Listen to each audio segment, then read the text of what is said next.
Strange Black Beats.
Babadon, babadon.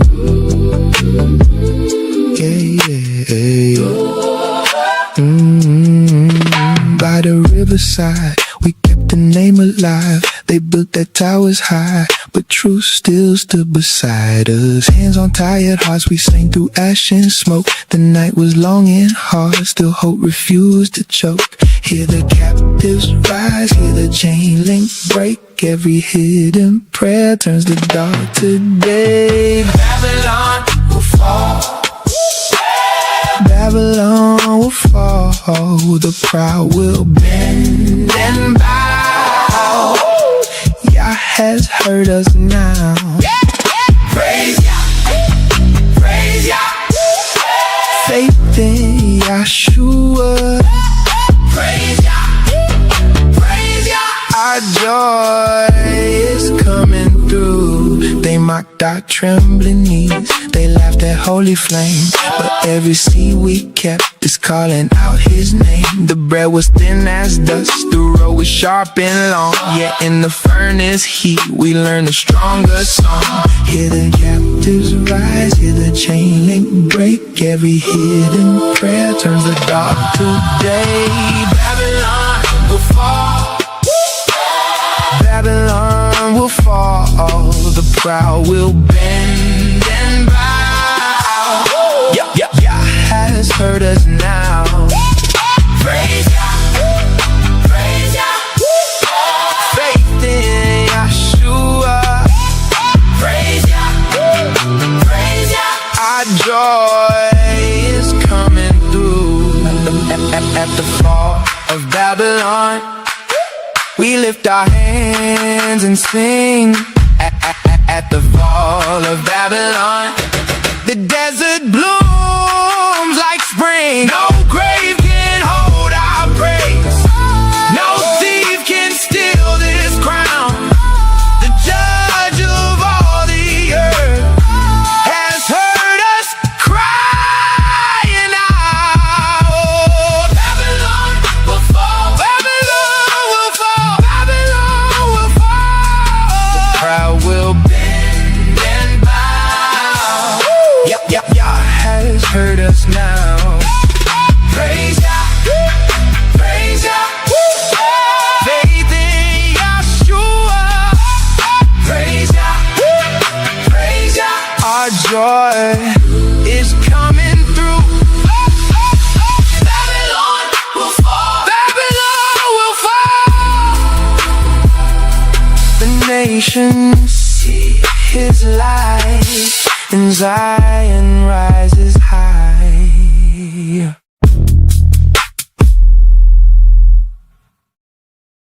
A big salute, family. This your brother K. Judah, giving all praise to the Most High Yah and faith in Yahshua HaMashiach. To the beloved mighty nation of Israel, I say peace and blessings.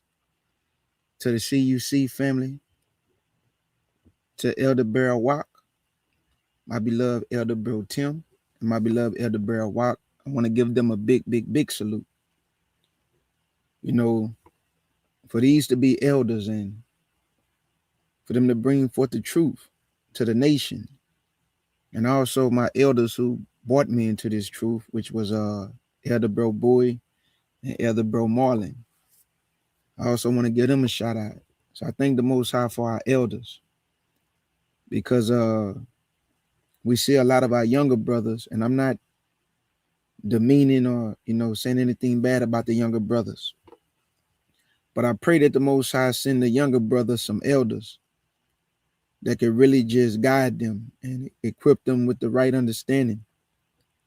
Because when you look at this awakening and you see a lot of the younger brothers, they are behaving strangely because the men that taught them that came before them, and they only picking up bad behavior and bad doctrine from the teachers that are teaching them. And I pray that the Most High could send the younger brothers some righteous elders that take them under their wing and really guide the young brothers and equip them with the Holy Spirit that come from the Most High and Yahshua, and lead these brothers down the right path. Because what I'm seeing is despicable. I mean, you're going against people. Apologetics got y'all running off the street corner. You can't pick up this Bible and just start teaching after 6 months. I'm telling you, it don't work like that.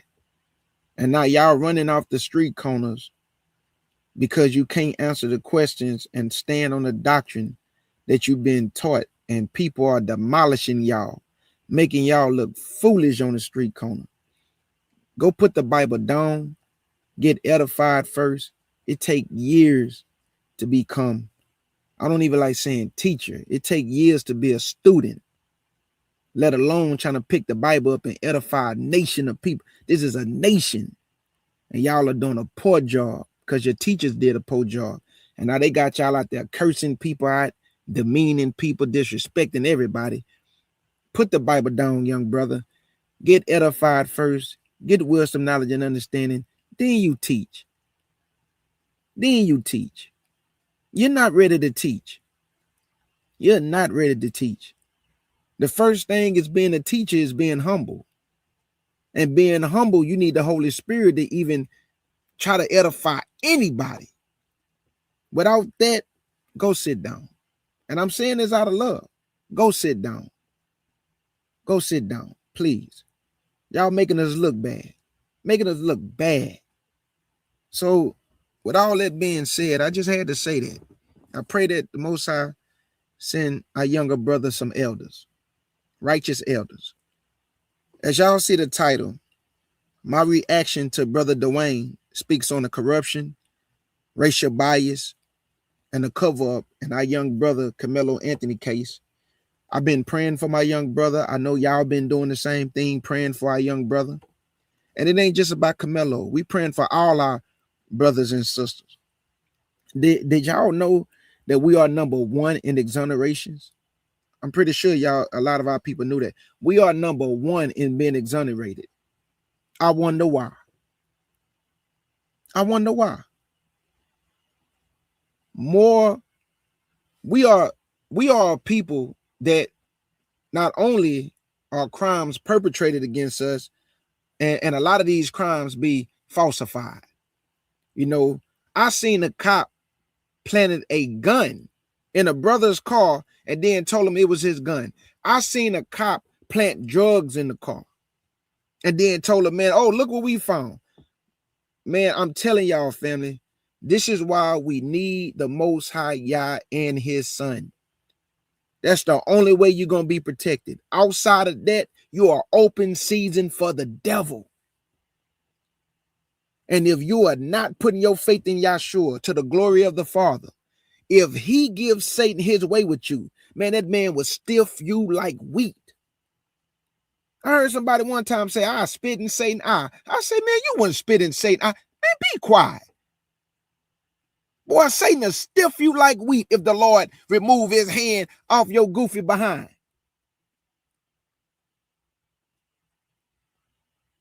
You wouldn't spit in his eye. People just say anything. No, you wouldn't. Because if the Lord remove his hand off of any one of us, you best believe Satan coming like a roaring lion. And if God give him leeway, man, he will handle his business on us. So don't say what you will do to him. Even the angels don't bring up rallying accusations, just saying anything. What make you think you can spit in his eye? And not even the angels just say anything against him. Make it make sense, man. Family, all our brothers and sisters who are in prison, who have been, all these cases that our brothers and sisters go through, falsified information, going through the court system, being railroaded in the so-called justice system. When you look at all our brothers and sisters, this is why I say we have to be wise. We have to move circumspectly out here, family, and we have to ask Yah to order our steps. We have to ask Yah to order our steps. You know why? Because Jacob's trouble is upon us. These are the sorrows that the Bible was talking about. I got stories about a 7-year-old girl who was tortured by 3 white women. Tortured to death. They just found a young sister, 27 years old, hanging from a tree. I showed y'all the case of the 19-year-old brother that the 2 white teenagers hunted him down and shot him in the back of his head. Jacob's trouble is upon us, family. And if you do not have a relationship with Yah and his son, and you are turning away from him in such a time as this, I don't understand it. Sometimes I feel like I'm dreaming. The way people just turn from Yah, the way people just turn from Christ, the way the people just throw the Bible away. Elder Bro Tim did an excellent job showing a video, the minister of wellness, how he so boldly spoke ignorantly of the word of the Most High Yah, just ignorant. have no understanding what he's saying, but he think he's so smart and so wise, speaking that type of way about the word of the Most High Yah. But guess what? He gonna eat every word that came out of his mouth, because every idle word we say, we got to give an account. So yes, you remember you said that the Bible is an evil book, a book written by Satan. Man, you got to stand on that, brother. On the day of judgment, what you gonna say before Yah? That you didn't mean it? That just what I felt? Just what I thought? Let's get to it. I don't want to hold y'all too long. Y'all remember that TV show? And I'm telling y'all, this about to be the build up to everything I'm about to show. Do y'all remember that TV show, How to Catch a Predator? We all remember that show, right? How to Catch a Predator. Now y'all know that Chris Hansen's show got canceled because there was a I think it was a district attorney. He was something, and he got caught on How to Catch a Predator. He killed himself, right? He killed himself. This man killed himself. So MSNBC, a lot of pressure came down on them. The man's wife sued MSNBC, and they had to let Chris Hansen, show go. He got the show back, though. The show is back picking up steam. So he doing his own thing. But this is what I want to show y'all. Remember this. The guy killed himself, right? Who y'all think was the person who resided over the case and refused to prosecute? Let me see if y'all put it in the chat. Who was the person who resided over this case and refused to bring charges and dropped all the charges? Who y'all think he is? Who y'all think his name is? Let me open up this one. Oh my God. There y'all go. Sister Eve just told y'all.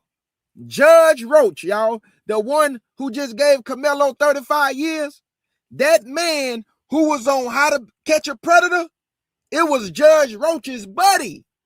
He knew the man and dropped all the charges. Oh, now it make more sense why Judge Roach now got paperwork on him as doing the same thing, family. Boy, this thing run deep. This a network of lawyers and judges and DA, pedophiles, allegedly. You know how we got to say allegedly. Let me show y'all right now. Let me open up the window.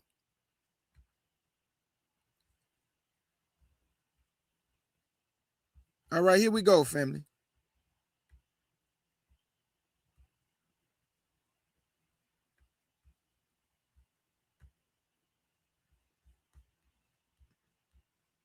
And I'm going to read this to y'all, family. I'm going to bring it in close for the family. Now, at this time, Judge Roach wasn't a judge, y'all. He was not a judge. Let's see what he was. All right, let me bring this in close for the family. This is a network of wickedness, family. This is a network of wickedness, family. That's why our young brother got railroaded. That's why Judge Roach hurry up and retired. He knew it was coming down on his head. There is nothing here that should not be revealed, family. There is nothing here that should not be revealed. Yah is going to reveal everything these wicked people do. Whether it's our people or whether it's other people. It don't matter. Y'all don't look at your skin color when it come to wickedness and sin. Whoever doing wickedness, the judgment coming down whether you look like me or don't. Wickedness is wickedness. All right, family, let me read this. It says the DA refused to prosecute catch a predator cases. I wonder who that district attorney was. Let me go down. Oh my God, bro. What are you doing, bro? Come on now. I'm trying to go down with the arrow, man. You tripping. There we go. It says a Texas district attorney is refusing to prosecute any of the men caught by Dateline, NBC's show To Catch a Predator, saying many of the cases were tainted by the involvement of amateurs. Okay, let me keep going.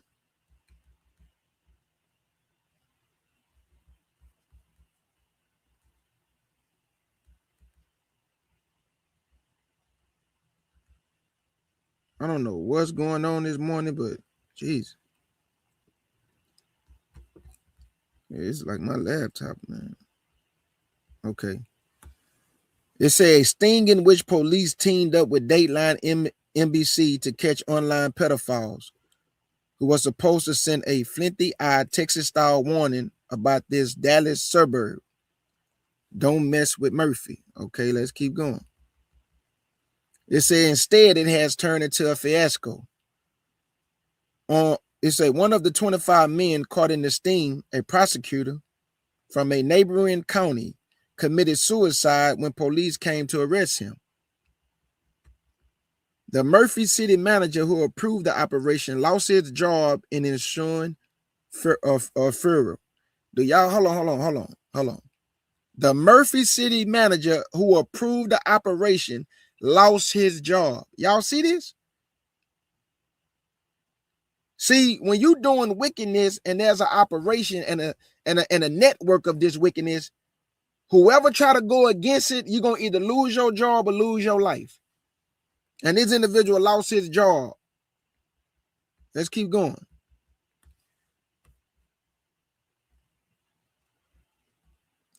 It says, and the district attorney is refusing to prosecute any of the men, saying many of the cases was tainted by the involvement of amateurs.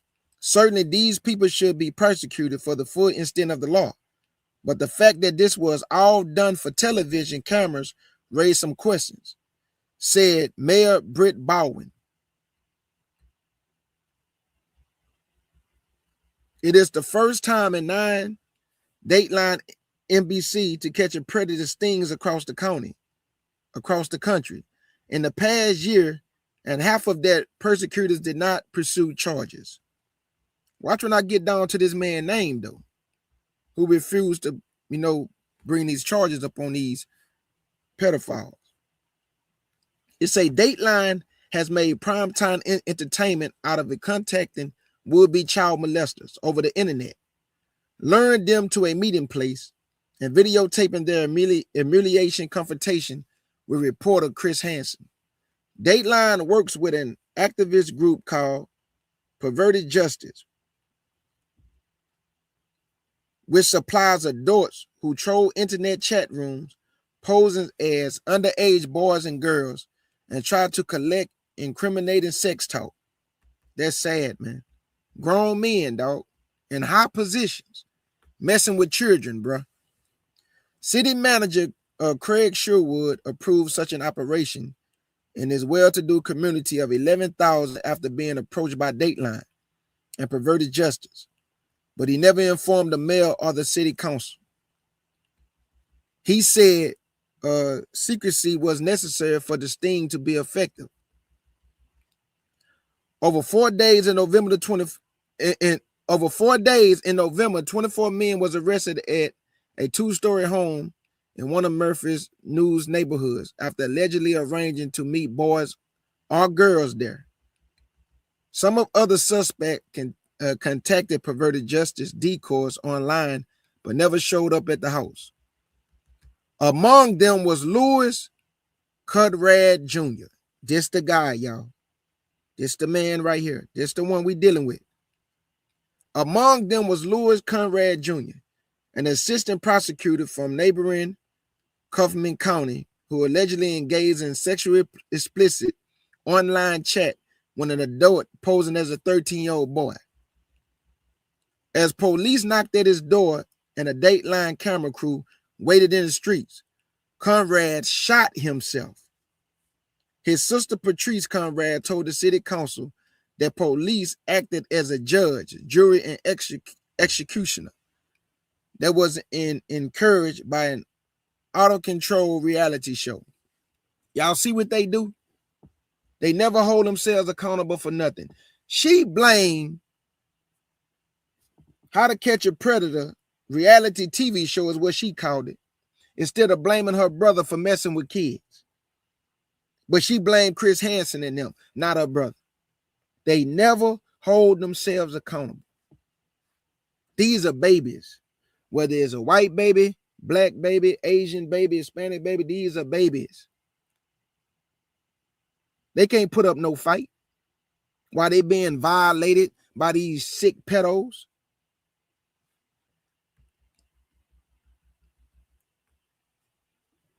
Here you go, y'all. Then last month, Collin County District Attorney Judge Roach. Hold on, KJ. Say that one more time for the people in the back. Then last month, Collin County District Attorney John Roach dropped all charges. He said that in 16 of the cases, he had no jurisdiction, since neither the suspect nor the decoys were in the county during the online chat. Now, partner, that was your homeboy. You knew him. You knew him. Because now you going through the same thing. It's about to come down on your head. That you also got documentation, paperwork, that you allegedly is a pedophile. Let's get out of here, family. Now I want to get to the video that I want to show y'all.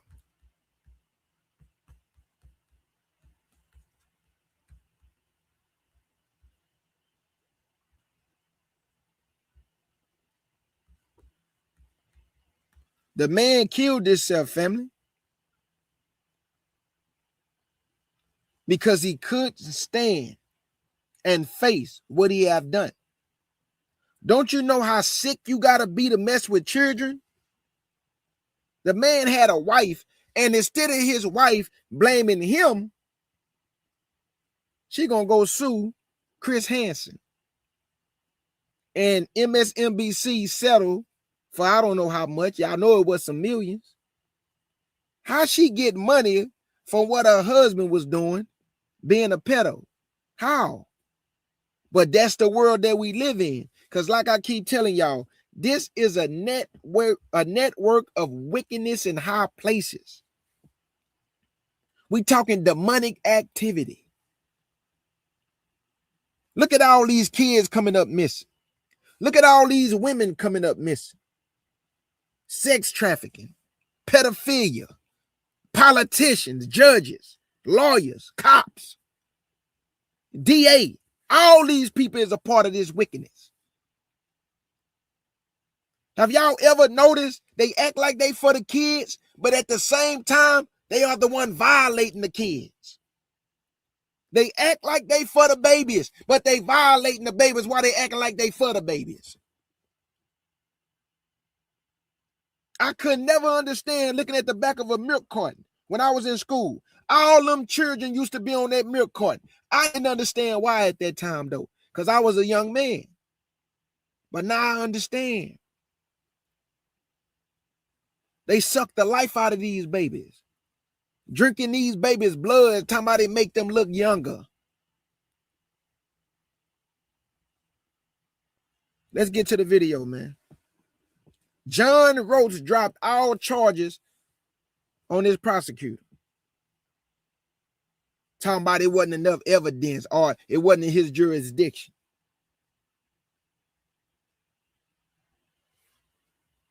Let's get it, man. I want to show y'all this.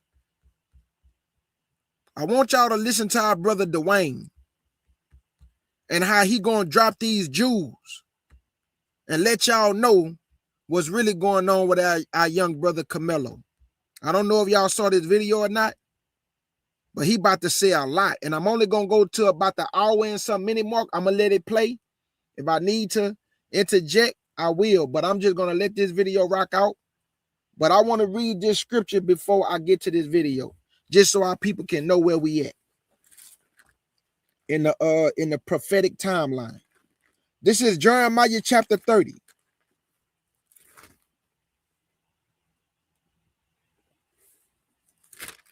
Yeah, my sister just told me to be careful too. So thank you, Oracle. I will. I'll be careful using that word pedo. I got you. I got you, my sister. This is Jeremiah chapter 30. Yeah, because they'll be trying to shut the live down.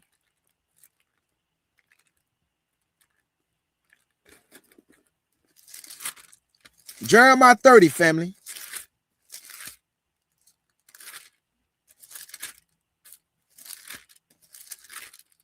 And I'm going to pick it up at verse 7. Y'all see his hands? You already know what he down with. Look at John Roach hands, family. We know what that symbol means. He a part of that brotherhood. He a part of that brotherhood. Jeremiah 30 and verse 7. And it reads, Alas, for that day is great, so that it is none like it. It is even the time of Jacob's trouble, but he should be saved out of it. Family, we are the people. Eventually, they're going to hunt our footsteps. You know how I know that?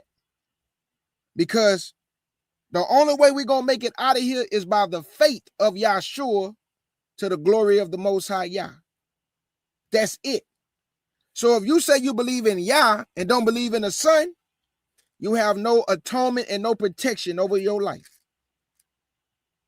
Christ say, he that denied me, I would deny you before my Father. I would not confess your name before my Father. He that denied me before men, I will deny him. Our hedge of protection come from the Most High Yah because we believe the record of his Son. We don't deny the Son. We believe in the Son. That's where our protection comes from. Coming under the atonement and blood of Christ. Anything outside of that, you open season for Hashatan. I'm telling you, family, this is not a game. This is not a game. Y'all playing with y'all salvation. This is not a game.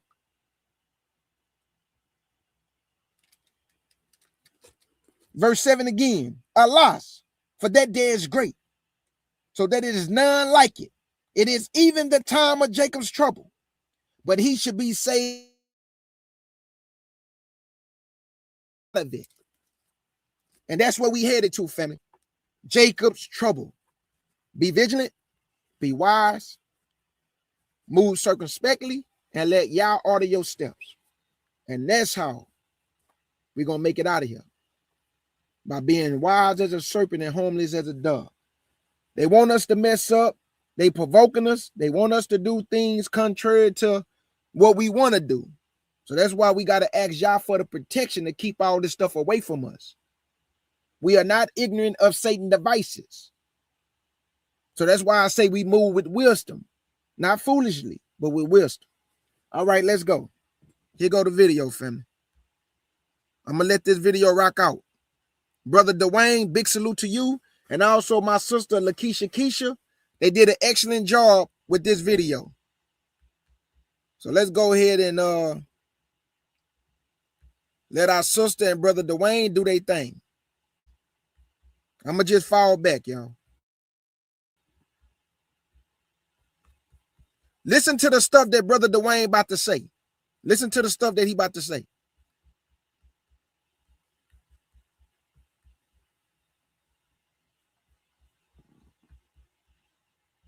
Guys, we're going to get started, okay? So didn't even do the intro because I want to jump right into it. Dewayne is going to join us very shortly. Of course, he's going to get into the video, right? So while we wait for Dewayne to join, I want to show you guys a video that I found.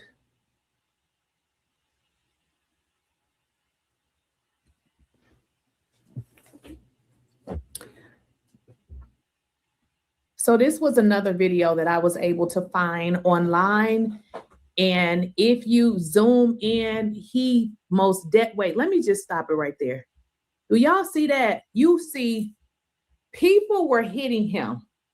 I'm not understanding what really happened right here. This kid was jumped.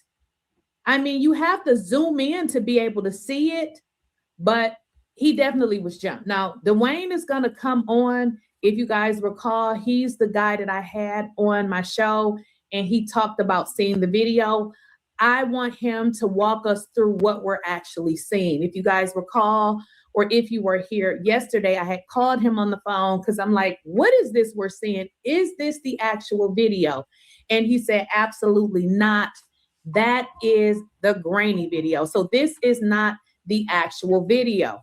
But if you actually zoom in, it's not clear, but it lets you know that they jumped him. They jumped him. Clearly, they jumped him. You guys can see, like, we can't see close up what they're doing, but it is a tussle. It is a fight. They made it seem like he crazy and he just wouldn't get up out of his seat. This is a lie. They lied on him. And I believe the reason why he ended up in the back, because they hit him and he fell out of the back, because so you guys will see him fall out of the back. And we're going to get into the interviews after Dewayne. Okay, so Dewayne is here. So I'm going to stop this and hey, Dewayne. Hey, how you doing? Let me put my headset on. Okay.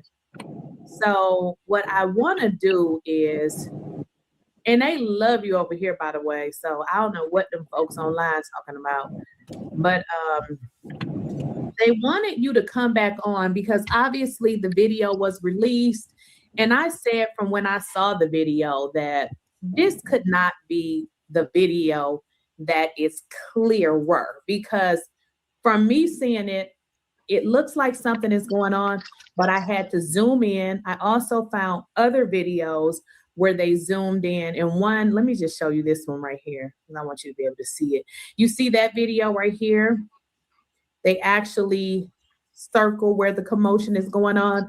But even then, you can tell that it was a fight. Like, it was not a situation where they were saying that, you know, okay, we asked him to get up. That is a lie. I mean, just looking at that, you know that something happened. And also you can tell that it seems like either he was pushed out of the back with some kind of force.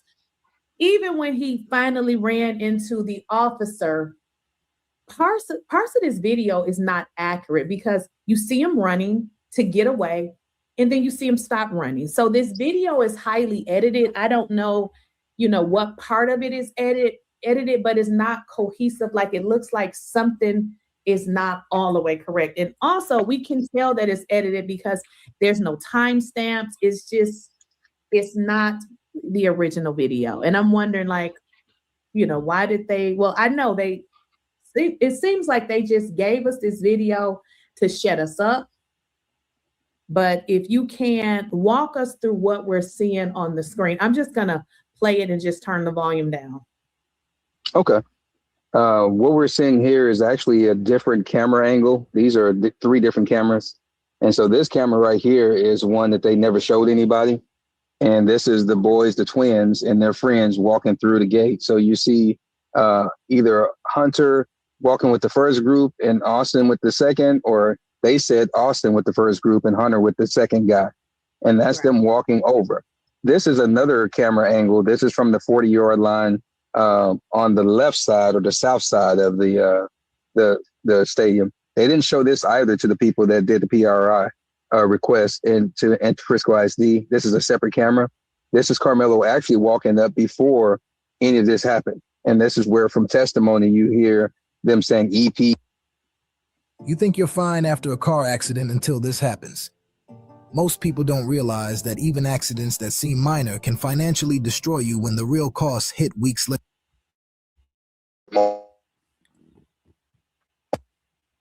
It's not. It's actually several different videos together to give that moment. Okay. This angle here is several kids. Don't want to cut you off, but I'm glad that you said that. How they know that Karmelo is the one that stabbed the brother? Y'all see what I'm saying? Because the night they showed, they had an M, the initials of an M. And the father said he bought both of his sons matching knives with the initials Metcalf. So I'm asking, if Karmelo is getting jumped, and if you look at the knife that they say he stabbed Austin with, you know you got to open that knife up. Sometimes they have a little button, it'll open on its own, or sometimes you got to actually open. How did he have enough time to do all that if he being jumped and being pounded on? I don't believe Karmelo stabbed Austin at all, family. I think somebody tried to stab Karmelo in the tussle, and by him being so fast, he got out the way. I don't believe Karmelo stabbed nobody. Have we ever heard him say he stabbed him? He did say, I told him don't put his hands on me. I'm just saying, family, something ain't right though. Oh, Buddy threw something in the trash can. What he threw in the trash can? Did somebody went and got it out the trash can?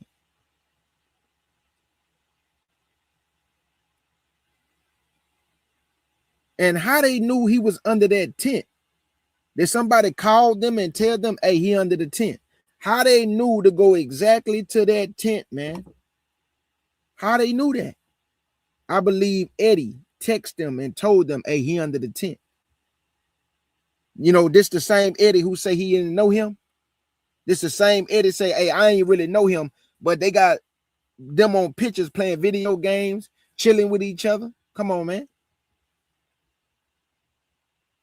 It's several different angles, because when I'm watching it, I'm like, okay, they walk in. Why come we can't see them walk in and where they actually go? So you see them walk in, and now you see this camera cut over. So I know just from watching it that we're missing some stuff. So I'm glad that you said that there's different angles that's being shown, but they're making it seem like it's one video, but it's actually different portions.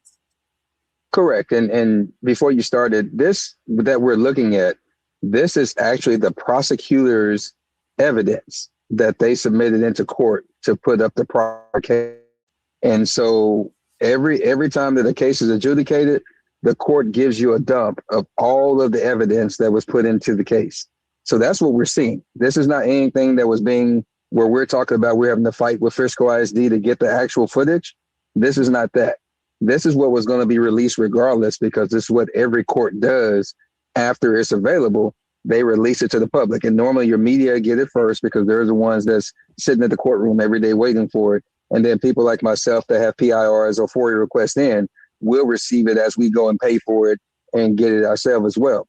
But this is all what the prosecution said they were going to mesh together in order to convict Karmelo. So they're basically putting it into a way to where it makes him look guilty in their eyes. And it's up to the defense, who has all of the video, to actually proffer up the reason why that the prosecution is lying, which they did not ever do. And so I just want to make that context to people so they understand that what we're looking for is not any video feed that we're fighting for. It's actually what was going to come out regardless.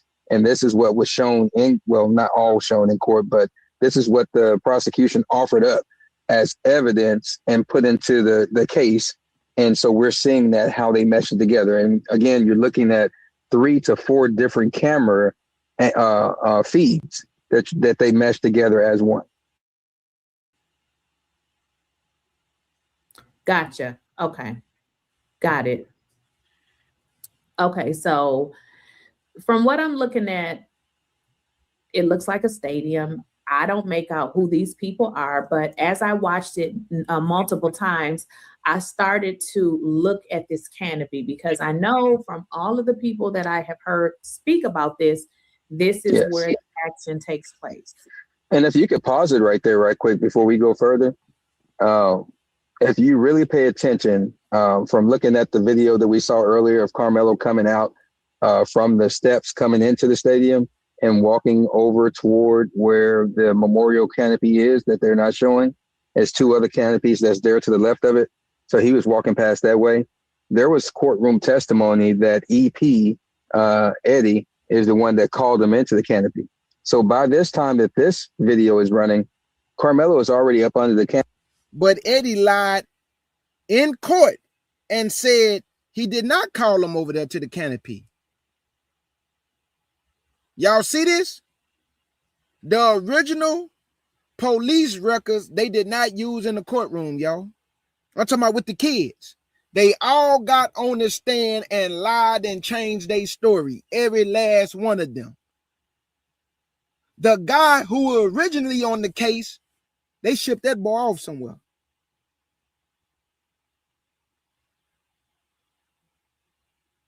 If Karmelo Anthony is guilty, why go through so much to hide evidence?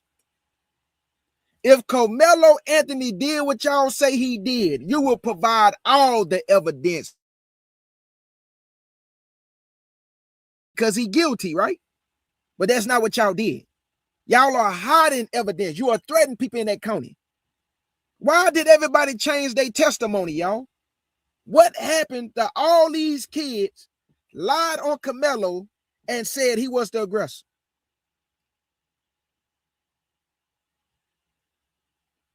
Come on, man. Make this stuff make sense.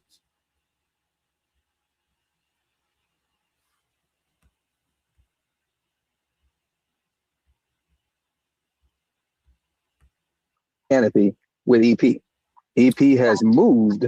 Yeah, EP has moved. And so from that, you would see a lot of movement under that canopy. Remember, Jeff Metcalf himself and Hunter himself both said that Austin, and Hunter said he did too, but we'll just go by what Metcalf said, Jeff Metcalf. He said that Austin grabbed the bag and threw it. And in this, you're going to see movement from Karmelo because he was in the middle. You're going to see where he was sitting before, that he was actually moved from one spot and he moved back to the same spot. And people think that's where he walked in, and it's not. It's where those things were taking place that they actually mentioned. And so he was trying to get his bag back. Austin was keeping him from getting his bag back. And as they said in the court, he used a football move, almost like you pick up the football dummy and you're putting it back as a DP or as an offensive lineman or a DB trying to move another person. He put Karmelo back and jacked him back in that spot to where he was. And so that's the movement that you see. So when people say that they're walking up and Karmelo wasn't there, no, Karmelo was already there, and you're seeing the movement based on that. So are you saying that Austin took his backpack, took Karmelo's backpack? Yes, according, and we're just going to go by Hunter Metcalf and Jeff Metcalf's own words. Hunter Metcalf said that he took his bag, and then he said later that his brother aggressively took his bag. That's what he said. Jeff Metcalf stated on his interview, I think with CBS 11 in Dallas, he said that Austin took the bag and threw it, is what he said. And so that fits in with Austin's part because you can see the movement under the canopy and you see other kids moving around as well. But you also see a sea of kids blocking the view of the coaches because they were on purpose on the right-hand side of the canopy standing there and making sure that the view was blocked. And then later on, you'll see a young man by the young girl with the yellow poncho on. He kept looking and you see him bend down looking in. He's bending down looking in because that's where Karmelo was at the time, on the ground, because they had him in there on a chokehold. Okay. I got a question for you because I know you saw the video at Frisco ISD. I actually went and looked up, I think, is it pronounced Kirkendall Stadium? Is that how it's pronounced? Something like that, yes. So I went and looked up that stadium. That video, those videos are very clear. So when I'm looking at this, I'm like, okay, I understand what the people say when they say that they're not, because it's clear, because when I go on their website, every video is clear. So because you saw the clear video, and I haven't obviously, what would you say the actual differences? I mean, we can zoom in, but when you saw the video at Frisco, how much clearer was that? Like, what more were you able to make out? Again, we can zoom in it and we can see movement, but when you saw your video at Frisco, what was more clearer to you than us actually watching this video? Yes, I'll talk about the 11-minute video because that's what everybody that did a PIR request and a FOIA request, that's what they saw. It was actually this same camera. The camera was actually zoomed over just a little bit to your left, a little bit more, and it was fixed. And what they did is they actually lowered it down toward the ground a little bit. And so you could actually see a white gentleman and his wife. They were standing there the whole time with he had his hand like this because he was looking at what the boys were doing. And it was actually zoomed in just a little bit more. And so you can see the raindrops even more clearer than you see it here. You can actually see a bird fly by as well, which you see birds flying by here as well, but you see it more clearly because one, depending on the device that you're looking at it from, which this device they're showing it from is actually the same monitor that Tiffany Billions actually recorded her part, that the 2-minute video that I put out about her having. That's the part that she recorded from the same monitor. So we're looking at this feed from that clarity, basically. And so, but the clarity that they showed us was from a 55-inch HD TV on the wall. And so the clarity is a little bit clearer. And it's always about the device that you show it on and that you record it from. And so this one is clearer than what other people saw, but it's not as clear as the original footage and also that of the 11-minute video. So what we would see different there is that up under the canopy was a little bit more darker because they did tilt it down trying to keep the identities of the other kids away from people at the time, which I understand and I agree with that moment at the time. Right now it's not that anymore. But this you see more than what some of the people saw on the 11-minute video because they edited again as it went further, and they actually zoomed in more and made it a little bit more darker so they could protect people a little bit more as it went in. So the first thing you notice here is that from the one that we saw there at Frisco ISD, they're telling you to look and say, hey, here's the 4 boys coming. So as these guys are coming, she's telling are them. So don't pay attention to the other stuff on the screen because you're going to miss what happens because it happens so quick. So when they walk in, everything is meshed together on that screen. So you're looking at the movement and paying attention to the movement, but you can see that a few of them never sits down. You see the one, which was Austin, that made his way. He turned around, put his foot up. He did all kind of things. But as soon as he walked in, you see him bend over. His bending over was directly toward Karmelo, and that was actually said in court. You also see one of the other kids on the left actually moving in and going in and out toward Karmelo. That was actually said in court as well, and it's actually on the video. And so all these things are true. People will say it's 3 of them that went there, but it was a 4th on the left, and we kept saying that young person kept going up and down. And so the only difference of this video and the PIR video that most people saw, because some of us saw a little bit different stuff in the beginning, but from the ones that saw that 11-minute video, this right here is just a little bit less clearer than that video, but it shows exactly what happened to a T of what we've been explaining for a year and 2 months, 3 months, 4 months, however long it's been. They show everything to a T, but that's not what they used in court. This thing was already set up from the beginning, family. Y'all see what I'm saying? And we all can agree on that. They already knew what the verdict was going to be. The jurors that they picked, this thing was set up from the beginning, family. See, one thing about Caucasian people, they can harm us. But in their mind, no, you don't supposed to harm me, nigga. You don't supposed to put your hands on me.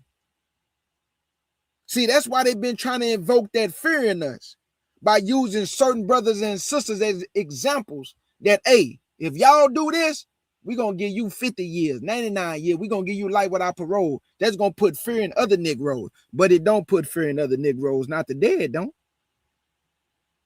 You didn't lost your mind. You don't think we going to defend ourselves when we see a mob of y'all going out your way to be racist KKK members, because that's even your judge is a KKK member. The lawyer is a white nationalist.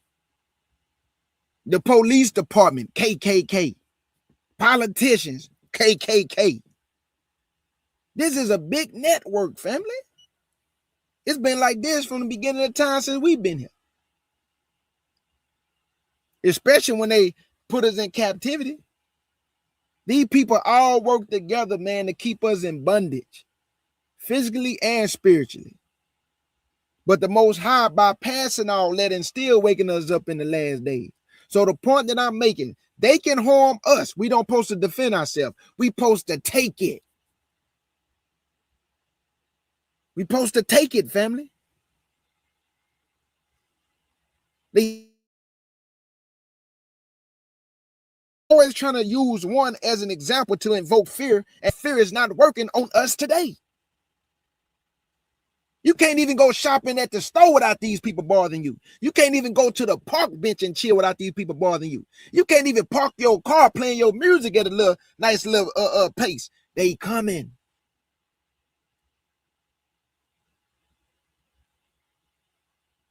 And they say we the problem, y'all. They have convinced the world that we the problem. But they the ones murdered the whole world. They the one, violate babies. They the one go to other countries. I mean, just destroying men, women, and children. But we the problem, y'all.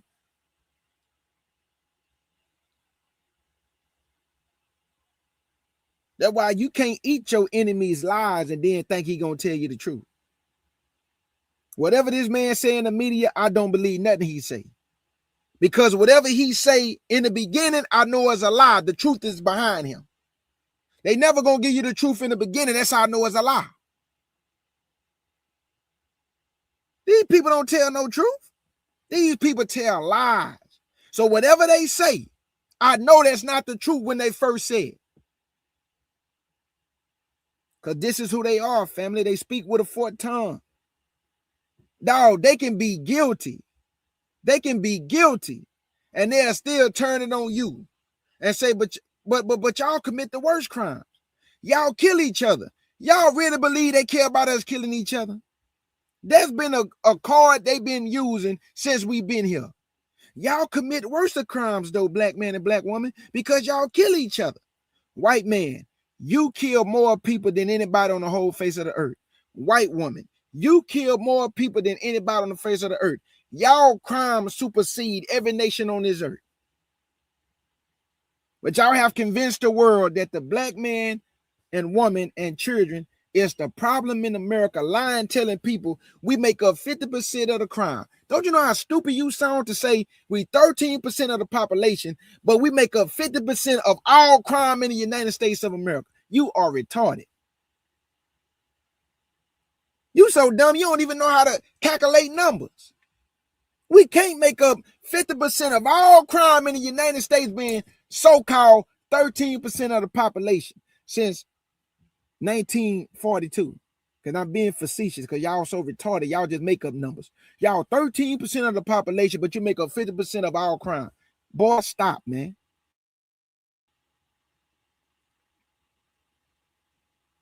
Stop. Let's keep going. Nobody like y'all. No, I'm just keeping it real. No other nation like y'all, bro. Nobody like y'all. But we the problem. Nobody like y'all. Who want to be around Caucasian people? Just be real. Nobody. Nobody trust y'all. Nobody want to be around y'all. Y'all are the problem of the earth. You are cancer to the earth. But you have convinced the world that we are the problem. We are the cancer. We are the robbers. But you don't want up grocery stores, shooting up churches, violating babies, destroying society, destroying nations, pillaging people resources. That's you. Go look in the mirror. Demons gonna come out.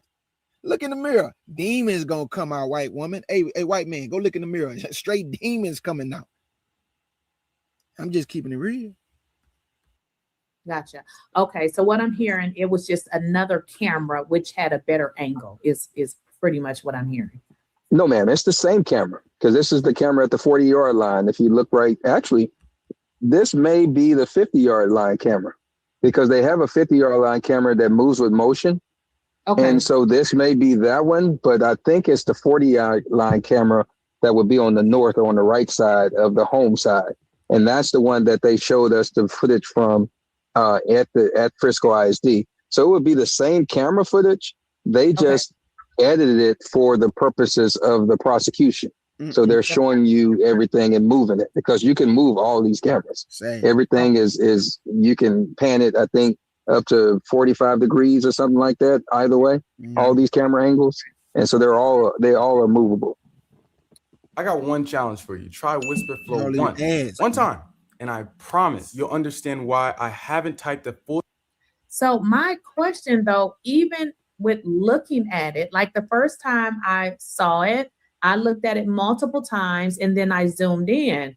You can clearly see that it was a fight. So I don't understand what the jury saw. That's why I'm so confused. So even seeing this and even it being in the quality that it's in right now, if you're on a jury, you should be trying to zoom in to see. I did it with my phone. I went on TikTok and found other videos. Obviously, we know the jury can't do that. But I'm saying in court, when they saw this, I'm just trying to figure out what is it that they did not see. Well, they didn't see this. I can tell you that. They saw bits and pieces from people in the court. And we know this is, 15 minutes long? When they turned the monitor over to the jury to let them see, because they showed snippets to the general public and the counsels and Karmelo and all of them, and then they flipped the monitor around and they showed the jury different pieces, but it was not 15 minutes long.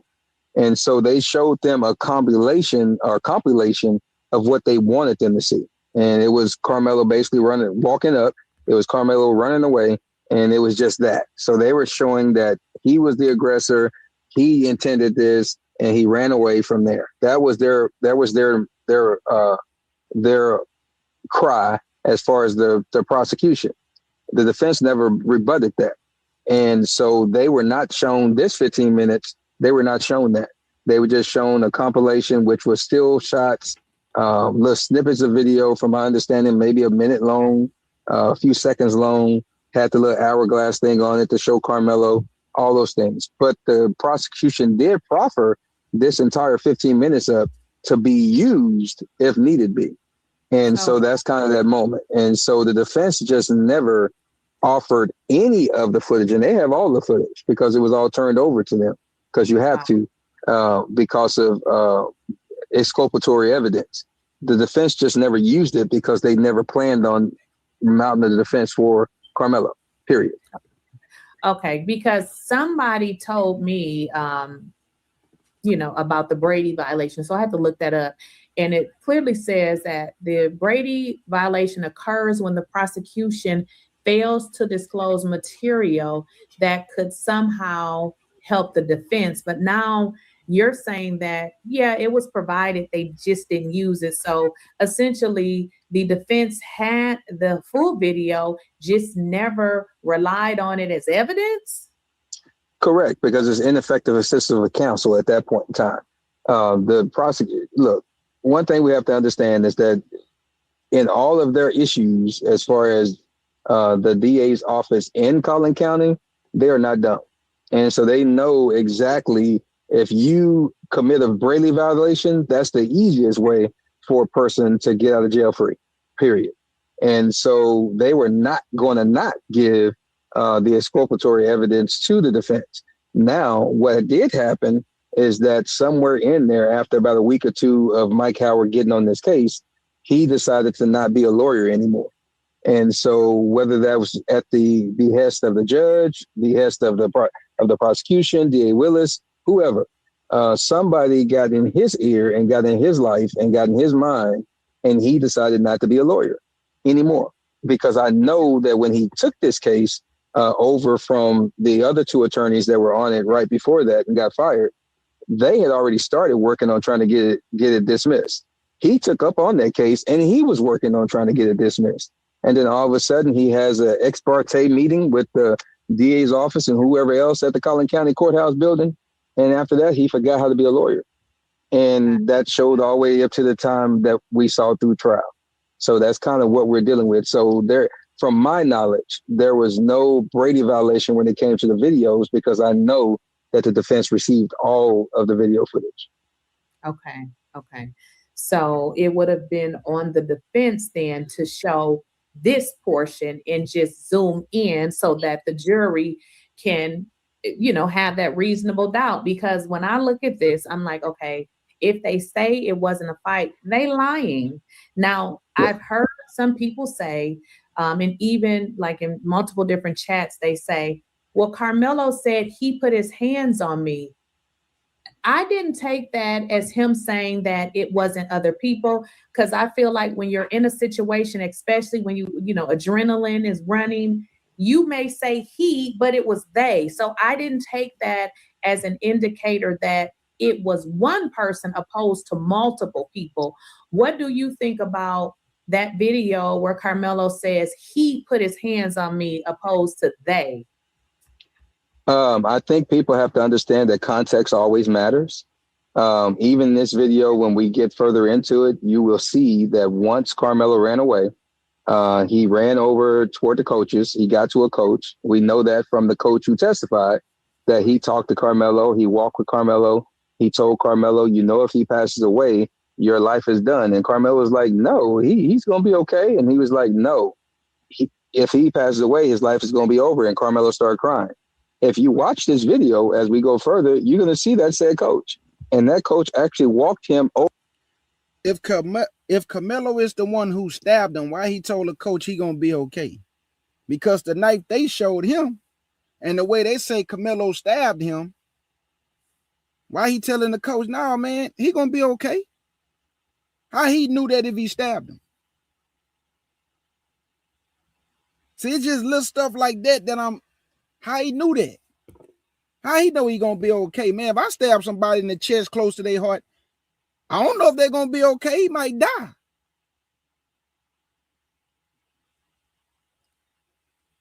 I'm just asking, man, how? Why did he tell the coach, man, no, he gonna be good?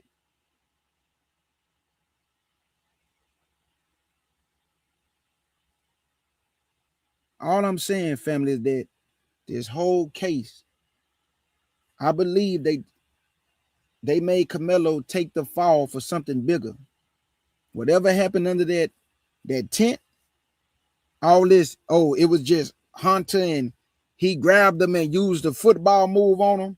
First of all, you should never put your hands on them. That's number one. Number two, why is 5 of y'all walking up on this young brother? And how y'all knew he was under that tent? How y'all knew to come directly to that tent and do what y'all did? And you got people out here talking about he shouldn't have never poked him though. If 5 people running up on KJ, you better hope I just poked you. And then y'all bigger than me too? You done lost your mind. Think I'm just gonna let y'all 5 big dudes beat me down. Man, you out your mind. One of y'all gonna get it so the other 4 y'all can scatter. And I ain't gonna say what I do to you on the internet if 5 of y'all run up on me. So you can't tell that young man how to respond in that situation with these big old athletic football players, boys doing jiu-jitsu and all that. How you gonna tell this man what he should do in a situation like that? I done seen people get hurt just allowing somebody to violate them. They end up in the hospital because they ain't want to do nothing. They ain't want to go to jail. No, man. You don't know what type of fear gripped that young man under that canopy when he saw all these dudes surrounding him. You don't know how he felt or what type of fear gripped him. Then you got all these black coons out here. Boy, y'all are despicable. You coons, I despise you. We are not kinfolk. Like, you coons make me sick. Y'all got more energy and want him to get 35 years than Dalen Roof, who shot up the church. Or the white boy, you ain't even had this same energy for the white boy who shot our brothers and sisters at the grocery store. But when the Karmelo, oh, he guilty, he need to go to prison. Yeah, give him the 35 years. But y'all ain't have no energy like that for Dalen Roof. And he killed your grandmother, your grandpa, because that could have been your mama and your grandpa and your auntie and all that.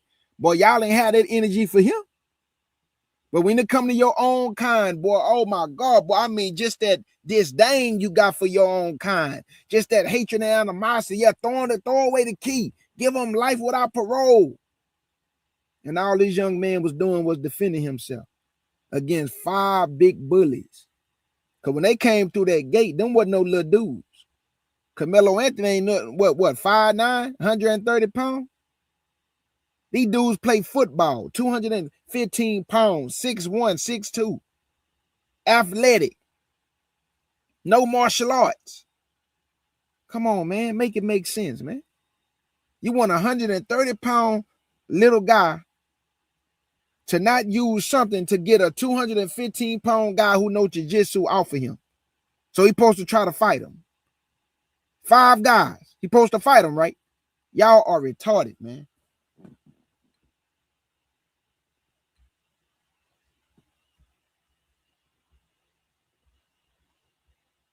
Over toward where Austin was laying on the ground. They had that long conversation. So now Karmelo knows that when he ran away, he didn't know what happened. But when he is walked back over there and the coach is going back and forth, now he know that it's he, Austin, because the coach is telling him it's he, Austin. So when the officers get there and they're saying I have the alleged suspect, the first response Karmelo is saying that, hey, no, I'm not alleged. I did it because the coach just told me he did it. And then once they go further, now he's crying and saying, hey, he should have put his hands on me because the coach told him that this young man might lose his life because he did put his hands on him. So the context is that he was informed by said coach that it's now not it's he that might lose his life. So that's all Karmelo was thinking about. He's not thinking about nothing else. So when he made that statement, it was he. This is the type of faceless animated videos that helped us grow our channel 10 times in 2025. And we created this video in under 5 minutes with ToonB AI. Just type your idea and ToonB turns it into a... We was taught never to embarrass each other in front of other races of people. Listen to what I'm saying.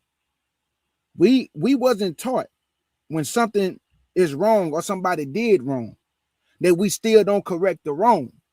But this is why y'all always hear me say, I would never go to a platform of a non-Israelite person or melanated person and bash my people.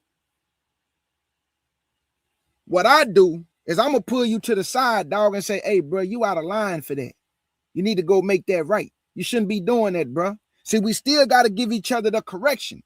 But how you going to go online bashing your own kind to make other nations feel good? You so stupid.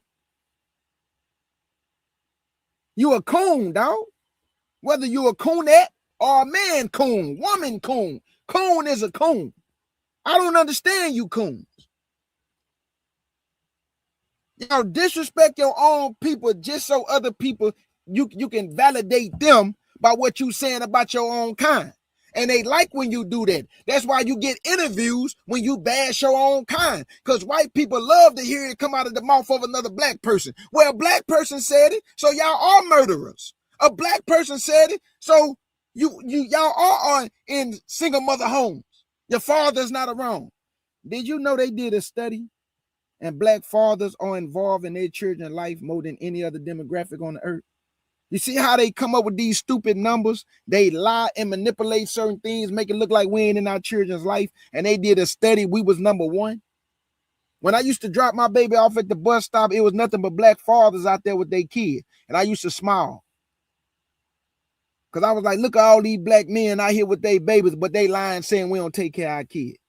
Now, just because you find some cases of Negroes not taking care of their kids, you think that's all Negroes? You think all our sisters are in single mother homes with just their children, when you got a lot of homes with the father and the mother raising the children the right way, but y'all don't highlight that though. You want to only highlight what you want to highlight to make us look bad. Then you go get coons to come on your TV show and they bash their own kind in the face of the world. You're going to need your people one day, coon. And one thing about us, we don't forget. We're going to remember you was a coon. And when you try to come back, boy, there's one thing about black people. When they done with you, they done with you. When they done with you, they done with you, boy. They don't so easily let you back in, coon. So just keep cooning then. You'll find out in the end when your people turn their back on you. They won't deal with you no more. What you think the other nation's gonna let you in? They don't even trust a coon. That's why they had a lot of respect for Malcolm X. They say he was an upstanding man, a righteous man. They couldn't get him. They couldn't get him with the money. He was righteous. So they had more respect for him than a coon. And it's the same thing today. White folk don't trust you because you turn on your own kind. They know they can't trust you. That's why they use you and pull your puppet strings. Let's get back to the video. Coon? Dewayne, I think your signal went out a little bit. Oh, okay. Can you hear me? Yeah, I can hear you now. Okay, that Yeah. makes sense because I'm like, listen, in a situation where, you're in a fight, you ain't finna say everything the way that you would say it if you're not in the fight. So I'm glad you said that. So it wasn't that he denied that he wasn't jumped because, we can see that it was not a one-person thing. You can see, even by this not being as clear, that there are people standing up. Remember, the people who saw the video they've all stated, and I'm going to play some of these witnesses' account. They said that they all surrounded him. So when I'm looking at this, I'm like, okay, this is what I'm seeing because I have heard other people say the video that they saw, they surrounded him. So that would make sense. Correct. Now, my next question is, when watching this video, I'm just trying to figure out, I'm really trying to figure out at what point did the poke happen? You know what I mean? Like, people say that they saw somebody throw something in the garbage can. So I've been watching it over and over again. Yeah. What's the likelihood that, they had a weapon and somehow, with the fight that somebody else poked, Austin? Because I'm just I don't believe nothing until I hear what Karmelo have to say, because these people are clearly liars.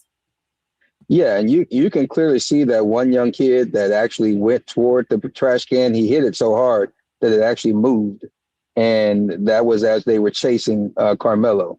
And so it's a moment to where, from the evidence and even from the photo of the wound, because that also got released. I'm out of town, so I haven't been able to get to the courthouse myself and go give my information from my PIR request. But looking at what everybody has shown, the wound looks more like a slash, and he's open by that slash.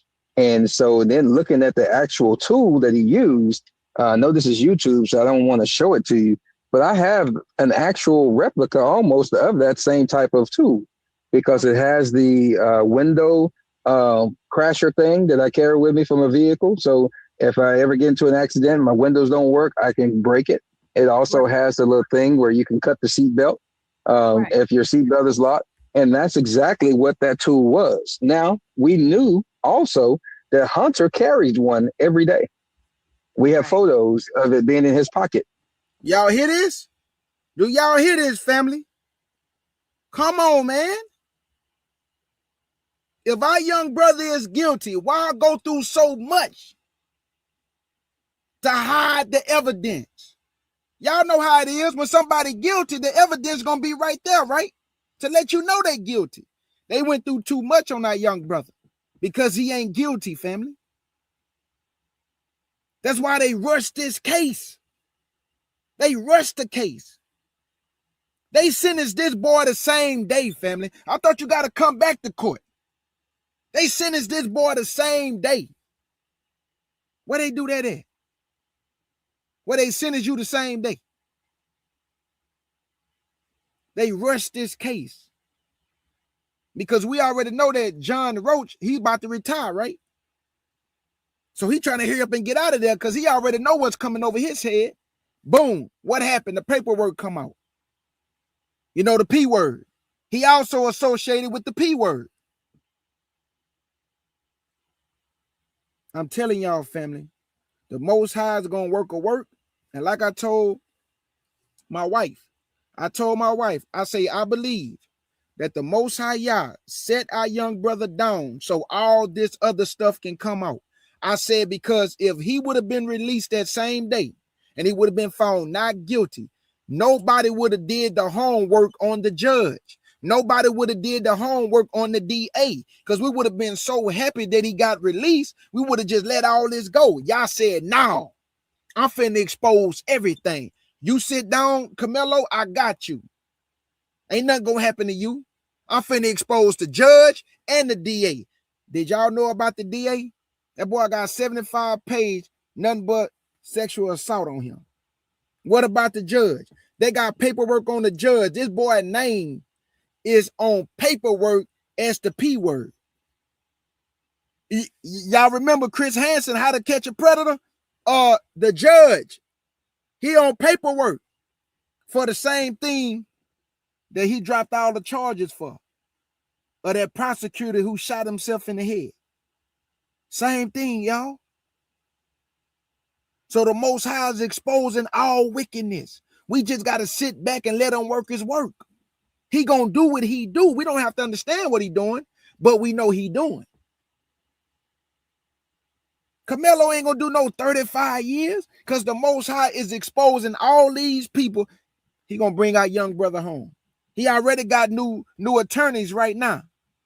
They already working on everything right now. He got new attorneys right now working on his behalf.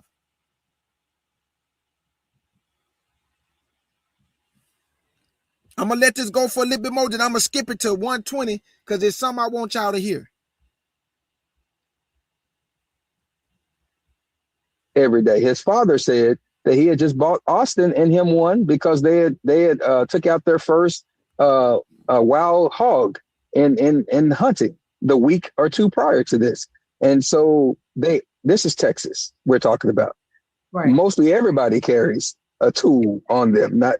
So it's just what that is. And so there was never any evidence proffered that one, it was Karmelo's, two, that there was no DNA or anything on it or blood that belongs to Karmelo on it. Come on. Also, they didn't even show the jury the actual evidence. Come on now. The person said that they didn't want to wear gloves, so they brought a replica. Come on, man. That was the first time in history in court I ever seen them not bring the actual weapon. What? And that was a red. Cut you off, but that was a red flag to me because I'm like, yes, where in history someone passed away and they don't even bring the weapon? So it made me. I started to think, who else had their hands on that weapon to the point that they didn't want to bring it in court? I'm thinking that there were other fingerprints on it because now that I see the level of the cover-up that these people will go through, I don't believe, unless he says that, that he had it for whatever reason, he has it. But when I look at the pictures of Hunter and Austin, I see them going fishing and things like that. So it makes more sense that they had it. So I think that they had it and he somehow got it away from them or flipped it on them. And that could be the reason why everybody is so angry, because I just don't believe that he had it. I just don't. Yeah, my thought on it, and this is my thought, and I'll say allegedly, and before I say it, from what I know and what I've seen, I believe that Hunter had it. And I know that just from the way that they dealt with this whole entire case, everything is about blaming Austin. Put all the blame on Austin, because he's not here. But Hunter is the one that, by his own admission on WFAA Channel 8 News on the same day that this happened, April 2nd, hours after they're going to see your brother at the hospital, he stated that he was the one that started this issue and situation, and that his brother always had his back, whether he was right or wrong. And so I believe that Hunter took it out. Hunter's fingerprints are on it. His DNA is on it. And I think that's probably how Karmelo got the finger prick on his finger, where the little blood is shown, where the cop said he noticed it later. I think is where he got it from, because he was trying to get away from them actually slicing him. And I think that Hunter put it in a position to where Austin fell on it, because everybody was rushing Karmelo at the same time Austin was aggressing up on him and put him in the headlock. And so, do y'all not hear this, family? Really listen to what you hearing. They lied and told us that Karmelo is the one who stabbed Austin. Now, I'm just going by Brother Dewayne. You know, he just giving a perspective. Could that have happened the way Brother Dewayne saying? It could be. We never heard Karmelo. They didn't even let him speak. You see what I'm saying? They assume Karmelo stabbed him.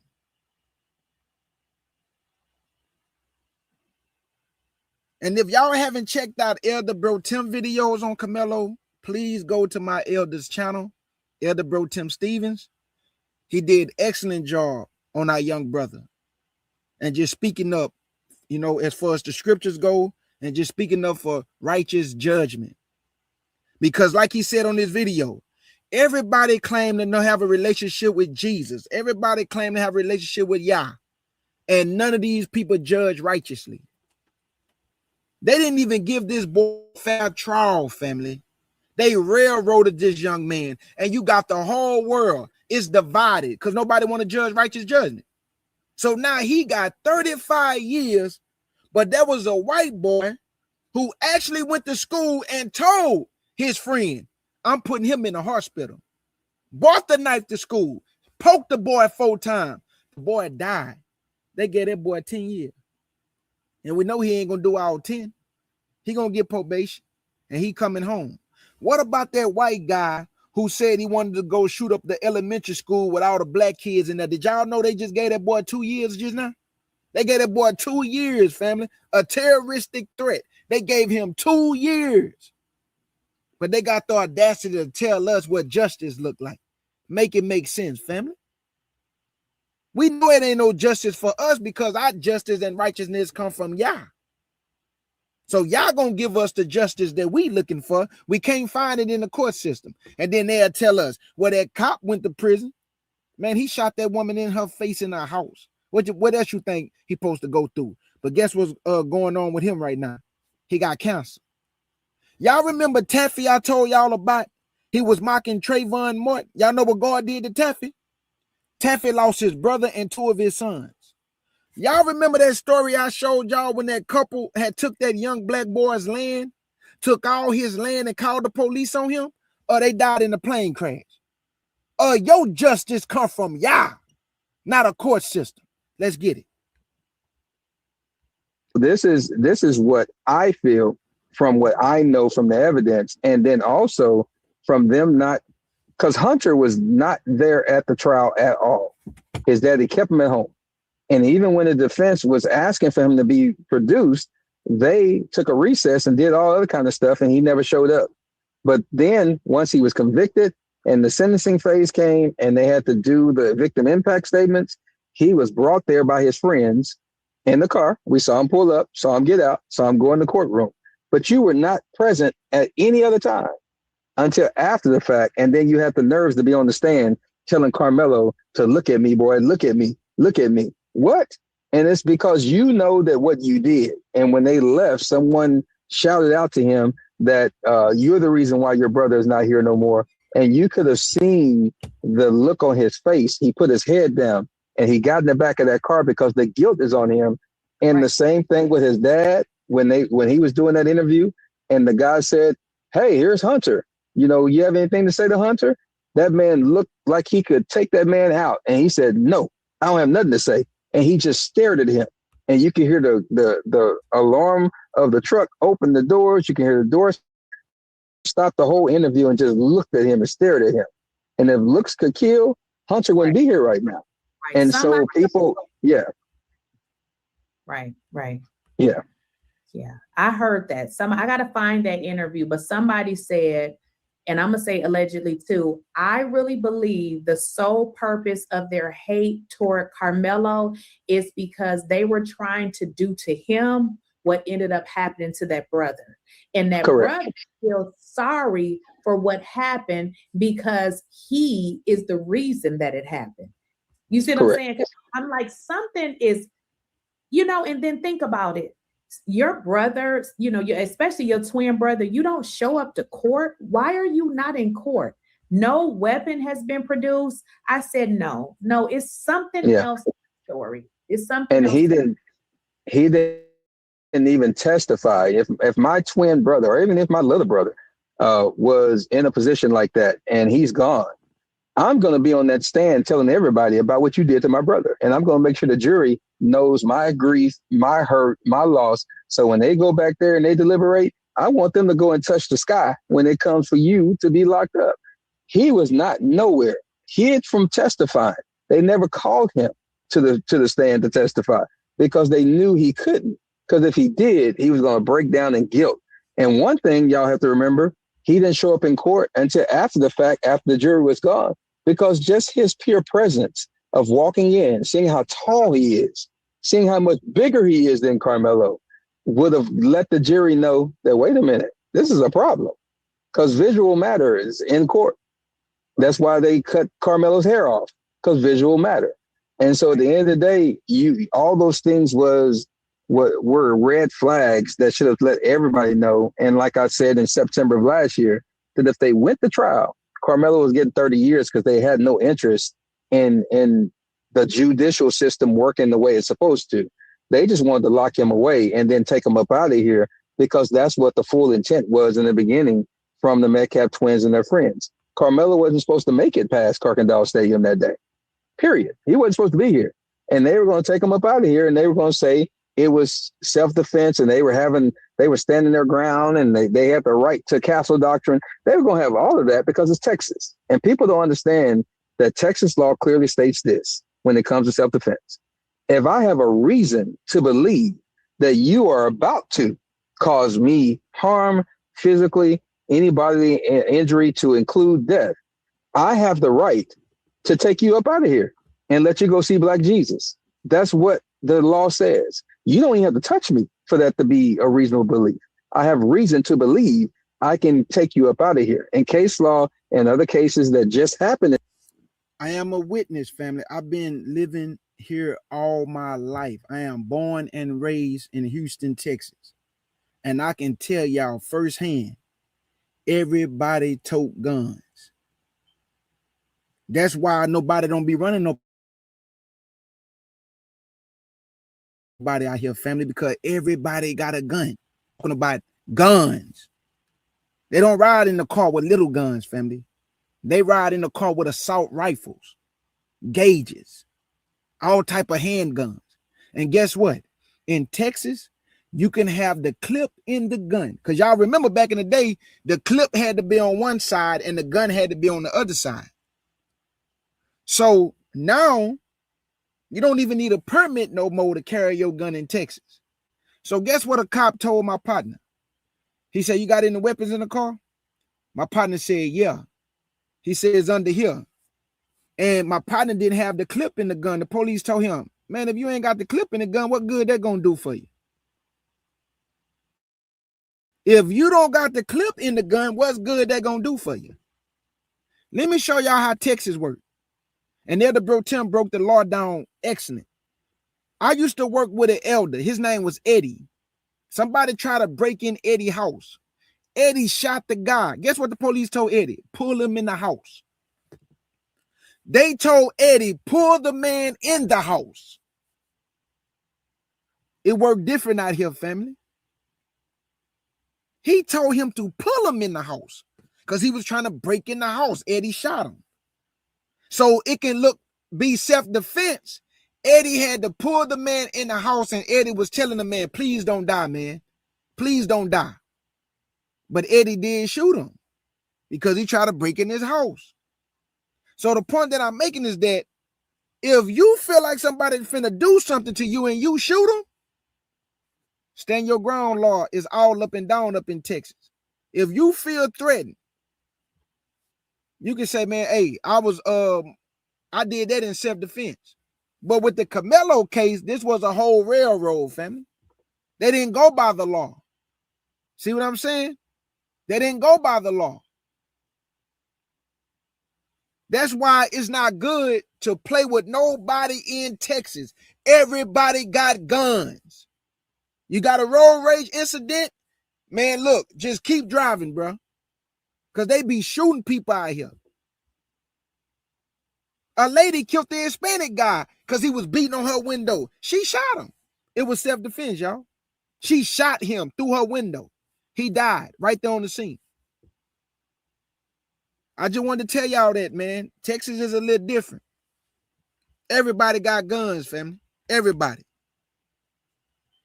In Texas, right before Karmelo and after Karmelo, have proven that to be.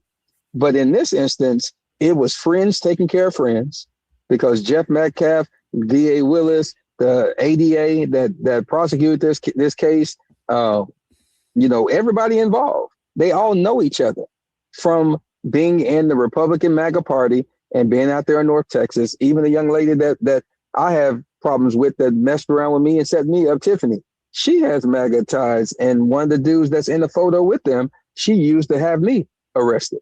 And so all these people have all these things that tie in. And also one of my sisters just texted me and said that dealing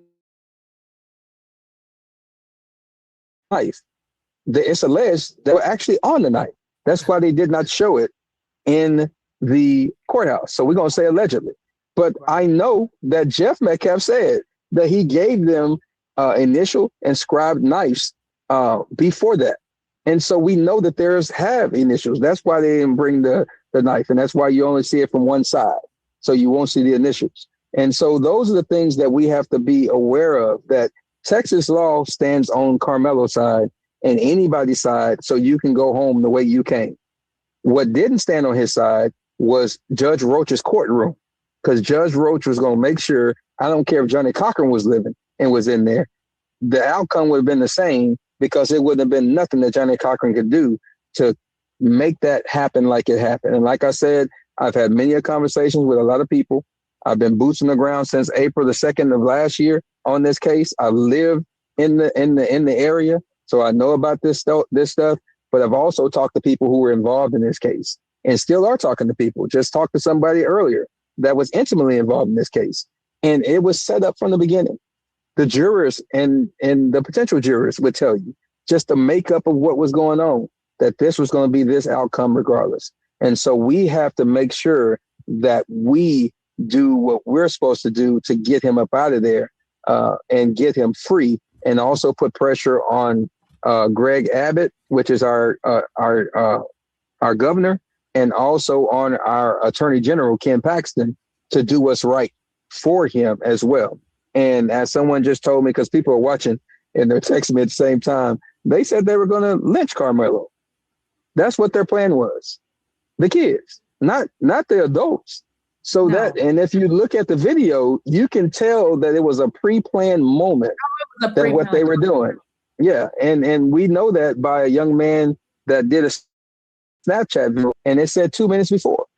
And that young man can be seen coming into the canopy. That's why I tell people it's a lot of information that's out there that they just don't know.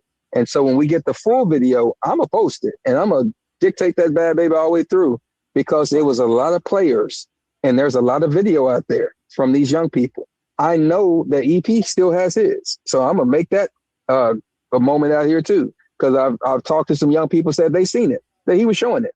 And so where he testified, he don't know, and he was faking like he was recording. No, he has it.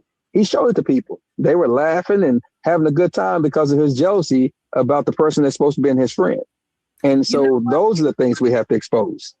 One of the things I want people to understand, because I've had experience with it, going to predominantly white schools, when white kids do stuff, they sweep it under the rug. When black kids do something, they call the police and all of this. They don't do that on white kids. So I know some people in the chat will be like, ooh, they were doing that. No. White kids do whatever they want to do when they go to school. You know, they literally programs when white children get in trouble. Let me give you an example.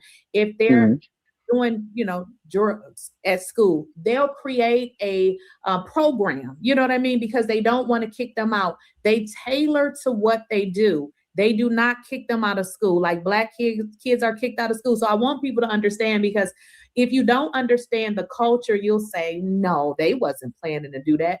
And you better believe if they were planning to do that and the grown-ups found out, they gonna sit them kids down and tell them what you better say, because we got to put it on him, because you guys got to go to school. They don't think about these kids are crazy. They need help. They need to spend some time in jail. They'll just put it on somebody else and let them live their life while this innocent person is in prison. Correct. And I'm glad you said that, because the twins were known bullies to all the cities around and Frisco since the 4th grade. This is what they've been doing. They've been. Listen closely, family. I'm going to let this play. Listen closely. Says everybody want to think these were some righteous young men. Nuh-uh. Listen closely. Covering up for them. The twins were actually suspended from school. They were on what's called in-house suspension. They weren't supposed to be there because of that fact. And then also the coach testified, which we knew already, that both of them were actually off the team. They weren't supposed to be there, period. And so this is the different standard that's given to them versus us, because they were not supposed to be there at all. And the coach actually testified and said that he texted Austin and told him to step up. What are you stepping up to? Because they came in that gate, when you saw earlier, with a purpose. And we always said that they were moving with a purpose. And he was putting his sleeves up, had his shorts all on. Everybody else in sweats. What you in shorts for? Because you were going over there with a purpose. You and your twin both looking just the same, with the same purpose. It's just Hunter wasn't built like Austin. Austin was the aggressor. Hunter was the problem starter. And then he let Austin finish it up. And so you can see that energy on them. And so, but this is a moment that they have been doing when they were harassing the cheerleaders at Kane's restaurant in Frisco. That girl sent, her parents sent the email. They sent the email complaining about these kids to the administration. They swept it under the rug. Everything these twins have ever done has been swept under the rug. And that's the reason why Austin is not here today, because of his parents, because of the Frisco ISD, because that's the only ISD they've been in, have always swept them and their conduct under the rug. And they allowed them to get away with everything because Jeff Metcalf is their friend.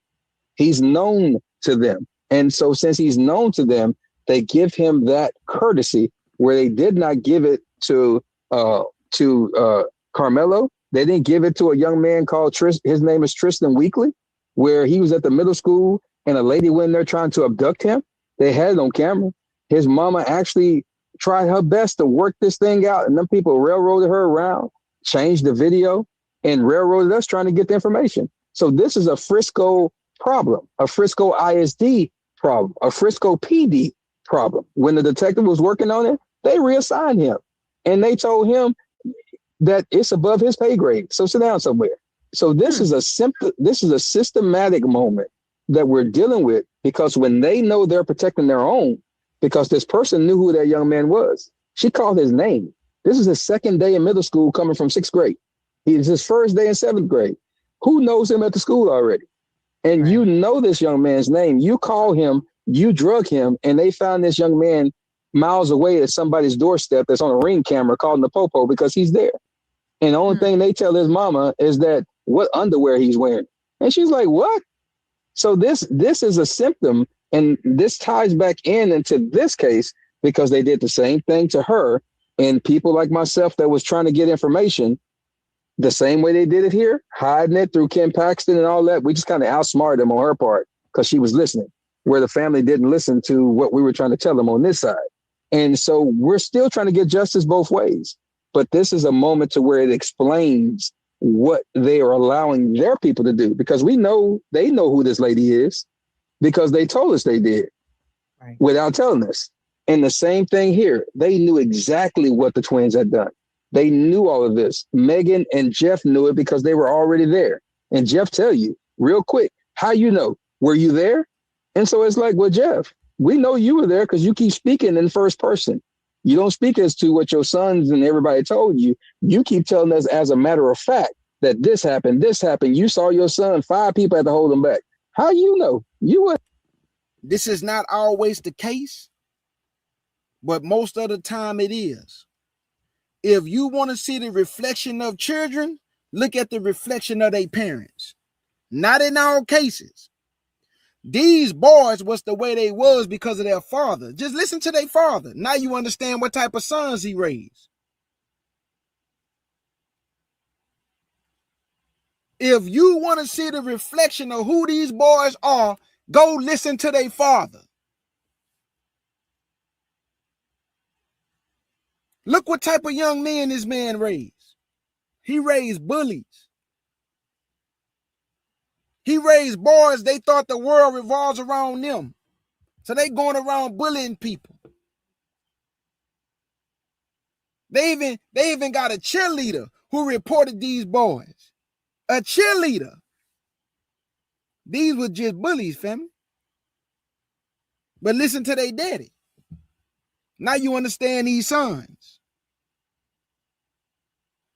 That old saying go, when your children are misbehaving, that make your parents look bad. Because the first thing somebody gonna say, man, who is this boy, mama and daddy?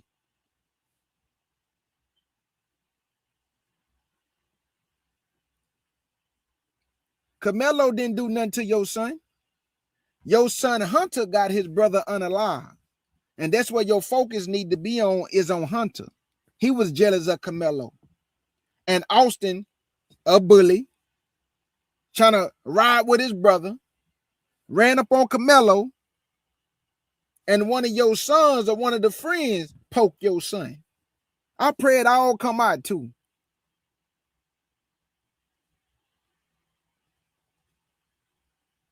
That's why it's not good to bully people. Because when somebody afraid, you don't know what they'll do to you. The worst person you want to ever mess with is somebody who afraid. Because they going to react to whatever you doing and your danger out of fear. And they going to hurt you. Because they're afraid.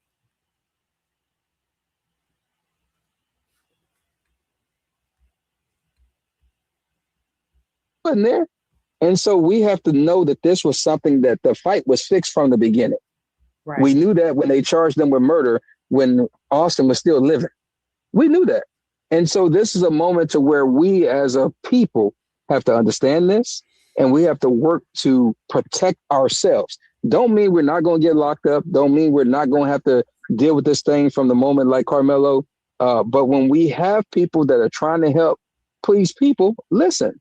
And that's something that Drew Anthony said in his interview. He was like, I wish I would have went rogue and listened to those people that they were telling me not to talk to. I was one of those people. And I was trying to tell him from September of last year, get rid of these folks. Let us file your motions and get this case dismissed. We'll get an attorney to go and argue it per hour. But let's get this done so he won't ever get to the courtroom. And we wouldn't all be here today talking about what we're talking about. And so that is the telltale that we need to take from here. Help this family get what they need. Let's keep Karmelo protected and help him get home like soon. And let's correct the way the system works for us. And that's what we have to do. Correct the way it works for us. So then we can then benefit from what the law says. Introducing Clip B. Whatever you can picture, you can generate. Want something wild like a man closes his laptop and transforms into Iron Man? I mean, forget even watching it. Just make yourself that. Now, have you heard, Dewayne, as it relates to the autopsy? Because people have been telling me that they won't release that, and that it is also. Listen closely what they did with the autopsy report. seal. So all of these are questions because I have did commentary on people that have passed away. I have got the autopsy. I put it on the screen. For you to seal an autopsy, there is too many things associated with this case that lets me know that this kid was set up. Correct. I put in a PRI or PIR or a FOIA request for the autopsy in the beginning. It wasn't ready yet, so we were waiting on it. Once it became ready, of course, I petitioned them like, "Hey, we know it's ready." All of a sudden, we get a leak from the ME's office of what it would contain. And usually, when they leak, they'll switch up some numbers or something on a birth date or something, but they're giving you pretty much the information that's in it. And it showed that Austin had allegedly drugs in his system. Then that's when they came out and said, no, it's false, it's false. And then next thing you know, we get a letter from the AG's office saying that they can't release it now. And so we're waiting on all of that. I've already put my information into the AG's office, letting them know this case has been adjudicated. They're relying on your old rulings because he hasn't said anything else on this case since last year.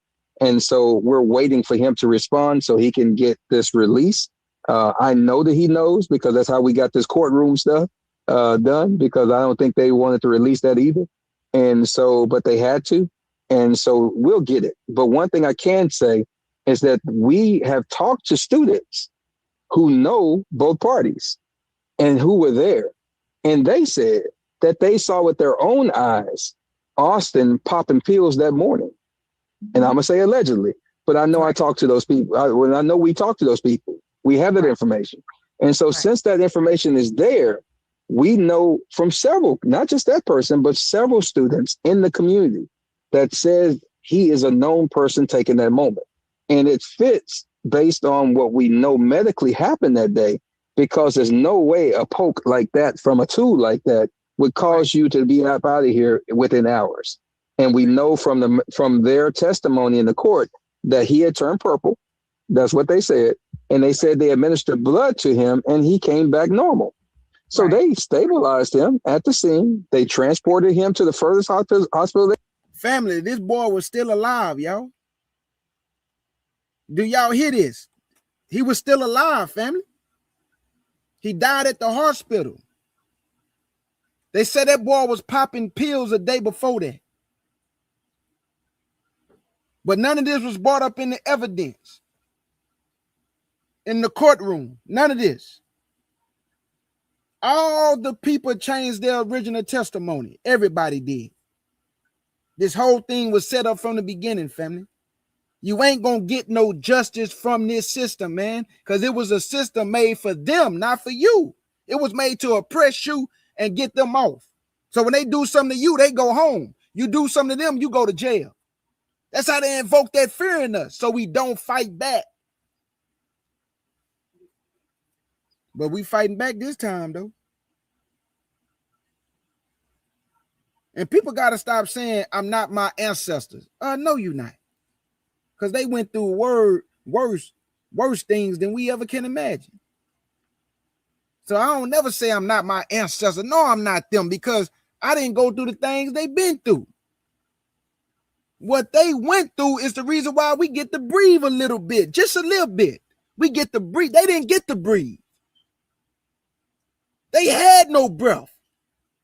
They was hunted every day. Their children, the young girls, the young boys, the women, the men. They was hunted daily. You ain't hunted daily. But we are hunted, though. But not like they was, though. So no, we got to stop saying I ain't my ancestors. That's why I don't disrespect my ancestors. But I don't blame my brothers and sisters. You put your hands on us today, we knocking your soul out your body. And I thank the Most High for that grace and mercy. When I move about in Houston, Texas, and going about my places and place of business, ain't nobody running up on me being stupid. Because, these nations like to catch us, when we by ourselves, and then, they get to throwing out the little racial slurs and, try to I seen them jump a black man before. It was on YouTube though. Brother was minding his business. 3 white boys jumped out of a pickup truck and he beat them all down, slaughtered them, beat them. I'm talking about to a pope. All 3 of them. This is what we got to deal with, family. They bother us. We don't bother them. Let me let this play, man. But they got black fatigue, though. I got peckerwood fatigue. They can go to, and he was alive when he got there. He crashed when he got there, and he wasn't here no more. Right. We know that at 10:54 a.m. So we understand those facts. Also, when and I wasn't there, so I don't know the timeline. I just listened to what everybody was saying, but it don't seem like they took them to the hospital right away. So it leads me to believe that they didn't feel like it was an emergency. You know what I mean? I don't remember obviously the time frame. I have no reports, but I heard the mom say, that she had beat them to the hospital. And then the father was called and he stated that when he got there, he was still there. So I'm wondering, like, why have they not taken this kid to the hospital? So it's leading me to believe that whatever this injury was, that they did not think it was a life-threatening injury. Correct. They treated him like it was a cardiac issue. Because if it was something that you were bleeding out or something like that, they're going to rush you immediately to the closest place to get you stable. Then they'll get you to a trauma 1 to take care of you after that. But the way that they paused, stopped, and parked by the medical, because there's a medical wing that's right there to the right of this stadium, that's right there facing it. And then on the back of that is a training area. They had staff there. And so the ambulance pulled up to there. They were the first people working on him. So they stabilized him in the cardiac moment. And at that point, they were just basically addressing his wound or whatever they were doing. When they took him to Plano, Texas Health, they got there. He was transported there under a cardiac moment, not under blood loss, not under any of those things. And so once he got in there, he crashed because now all those extra substances that he had been taking, now his body is in some type of shock. And that's why he got up out of here. You heard well, y'all probably didn't hear it, but the medical examiner said that he could have died from multiple things. Multiple.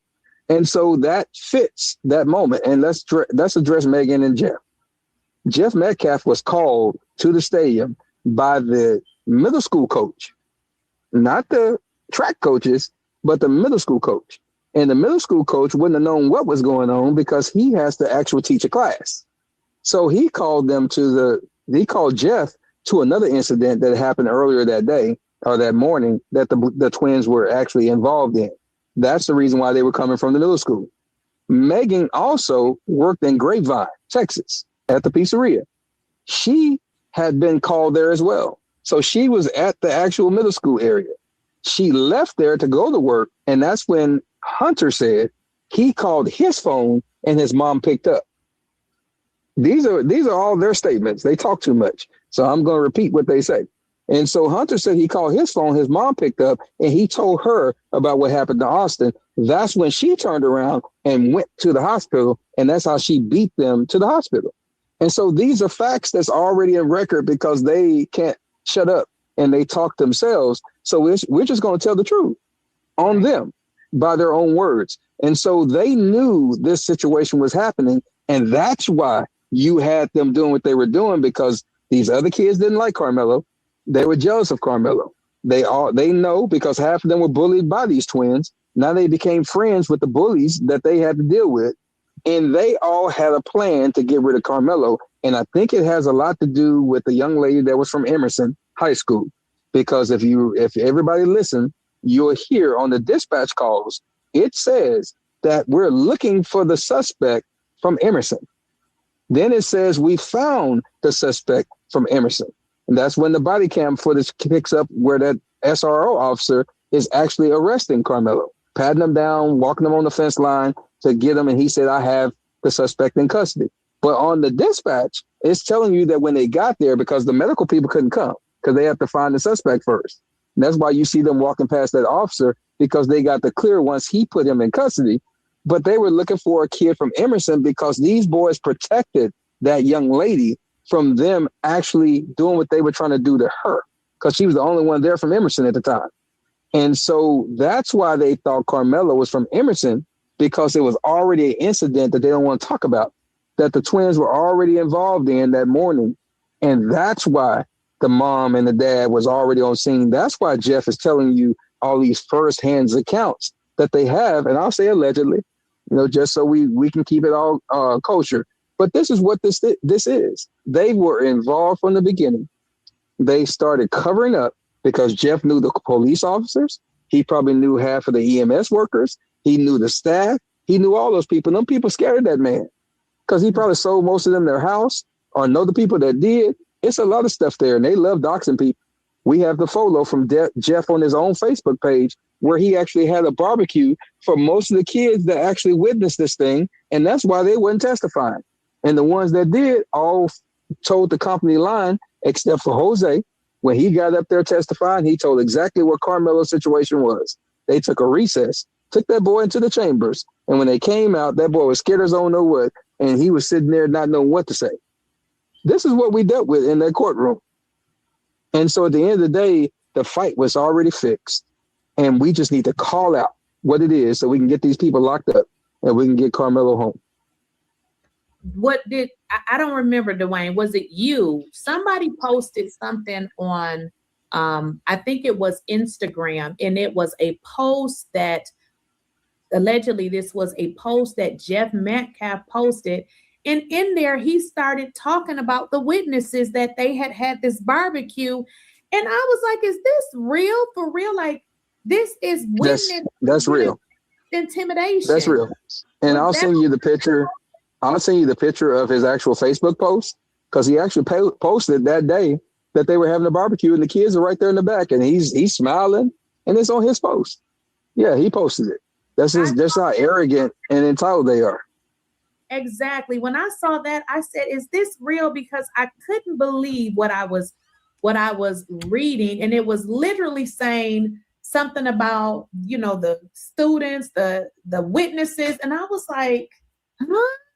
Why are we advertising that we have the witnesses at my house and we're having a picnic? I said, no, this has to be fake. Like, this is not real. But you're saying it's real. In fact, it's real. Real. It's him. It's him. He did it. So he, like I said, they could not sit down when he was up there on TikTok for 18 hours talking to them people.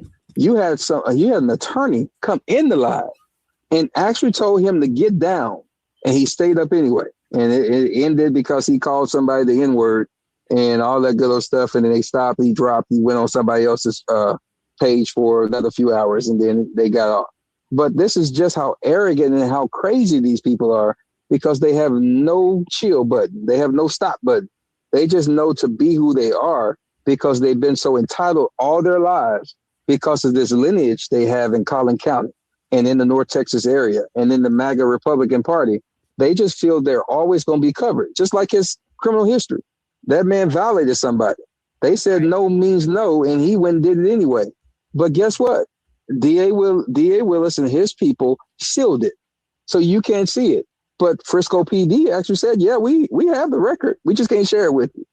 And so it's a moment to where he's privileged enough to always get the benefit that they're going to cover him. And that's why they do these things. And so at some point, we have to take that privilege away and let them start reaping the benefits of the things they sown. Can you tell me a little bit more about the Emerson situation? Because I feel like I've heard it, but I'm just trying to connect that with what actually happened. Was there like another? This is why I wanted to let this play for y'all, family. This brother Dewayne is dropping so much information that none of us know about. This boy was popping pills. They didn't tell us that. This man was still alive at the scene. They brought him back to life. He died at the hospital. They didn't tell us that. All the great things that Karmelo have done and achieved, they was jealous of the young brother. And then it was a young lady he was interested in. She was interested in him. I heard that was the problem too, that one of the brothers liked the young lady.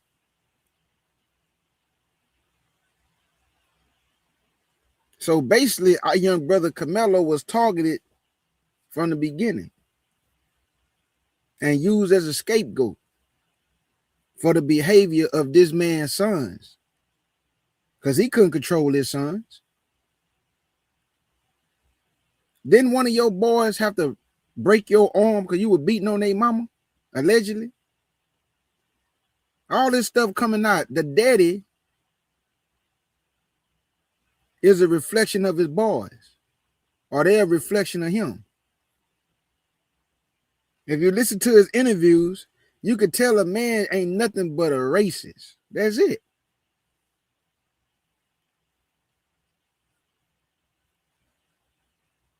And now you understand why his boys run around bullying people. Because by the daddy being cool with the police, the daddy being cool with the judge, the daddy being cool with, okay, what y'all think the daddy gonna be? He gonna be a bully. Because he got a lot of bagging behind him. So he gonna be a bully too. So his sons learn from the best. My daddy a bully, we gonna be bullies. But look, I want to let people know who bully people. It ain't gonna always go like you think it's gonna go. Somebody that's afraid, they'll hurt you worse than anybody that's not afraid. That's why it's best to leave people alone, man. That's the number one thing that I was taught by my uncles, my cousins. You don't disrespect another man. You don't know who you dealing with, or you don't know how dangerous that man is. So it's best to leave people alone, for you find yourself 6 feet deep.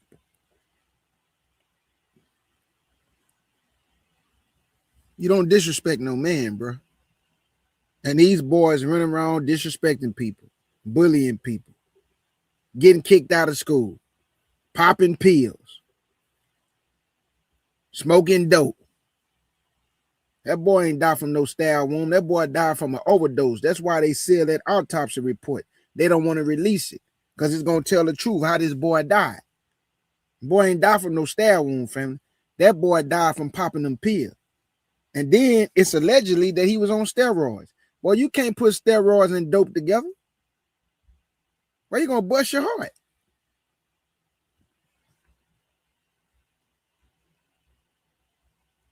Female involved, what do you know about that situation?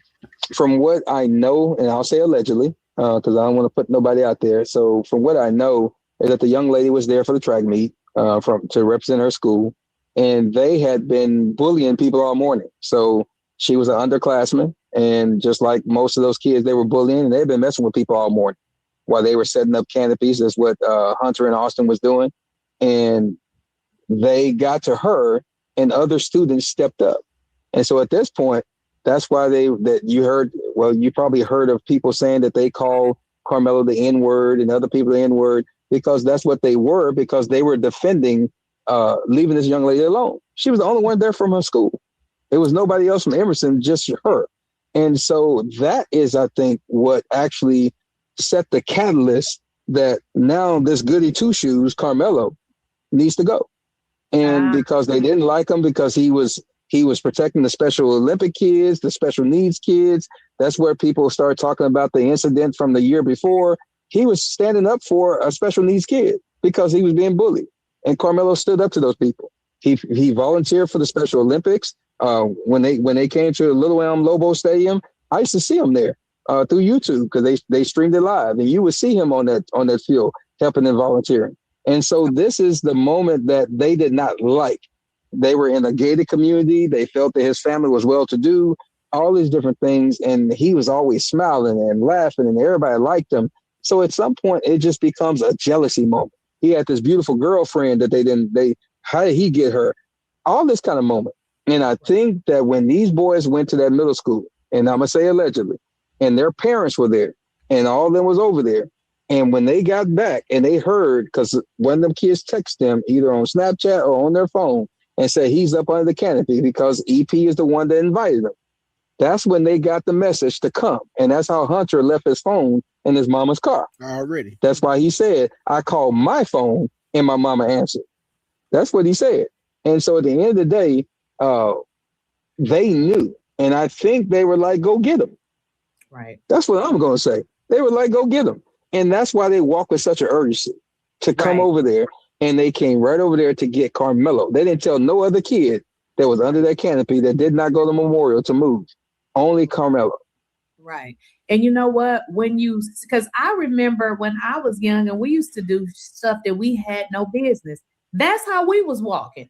They came in their own bullshit. Like they did not come. You can feel the energy, although we couldn't hear no sound. They came there on that. They came there to do something to him. So I'm glad you established a situation with him helping people. And they were like, we don't like him. We don't need you to help nobody, because that makes me understand, okay, somewhere in their mind, they said, we don't like this kid. And then, as I think about, and I shouldn't say that, but when I heard that the father said, you don't deserve the things you have, I'm in my mind saying, who says that? Like, I am not involved in anyone's life enough that I know what they have to the point that I say, you don't deserve that, because I don't care. I'm not involved in them like that. But when he said those words, it made me know this is a grown ass man that is jealous of a child, because I understand they're saying that he allegedly, I'm going to say allegedly, because I don't know if he actually did that, unalive your son, but I would never say you don't deserve the stuff you have. So when he said that, it made me think. And then they were planning all of these stories saying, these people bought a house with the money. They bought a car. The house and the car that they're talking about, these were things that they had prior to. So now I'm starting to think, oh, they want to plant this, this story out to people, because what they don't want you to do is donate money to them. I don't know if you knew this, but I started a donation on my page. We had raised $4,000 in 24 hours. Do you know them hunkies call and see? I remember what I told you about how they can do it. You remember we had that conversation? Yes, most definitely.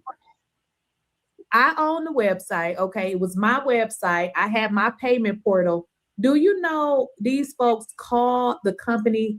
Well, the company, obviously, they took it off. I called them. They put it back on. They didn't know what had happened, but I know somebody within their company know some of them people, and that is why they took it off. So they eventually put it back on.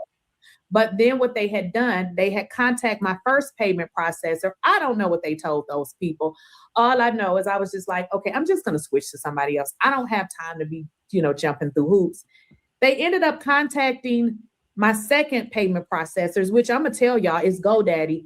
Don't do business with them. They ended up contacting them. I don't know what they did. So once they, put the website back up, they like, we don't know. I'm like, listen, I need to speak to a supervisor, because I know somebody intentionally did this, right? They couldn't figure out how to put the payment processor back. And at this point, I said, you know what? I don't even want the website anymore, because if they can just call somebody and have them take it, I don't want to have this type of relationship. So I said, okay, I refunded everybody money. I said, we'll come up with another plan, but it just goes. Y'all don't see what they did to this sister? Do y'all see how they go out their way? We don't do these things, family. We don't even be concerned with these people. But look at the length and the yard they are willing to go to do the things they do to us. This is a people who will tell you all y'all do is kill, but then do a video and say, if you are in danger, who you should find? The biggest black guy. We are violent race, but we nurture your kids doing slavery. Because I just call them watermelons, couldn't produce what the baby need to give the nutrients. Boy George.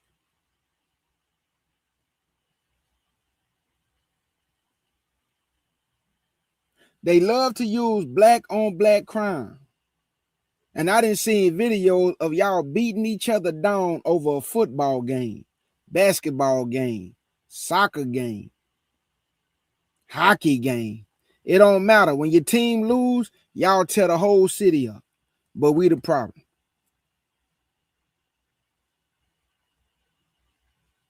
A black man was minding his business at a restaurant.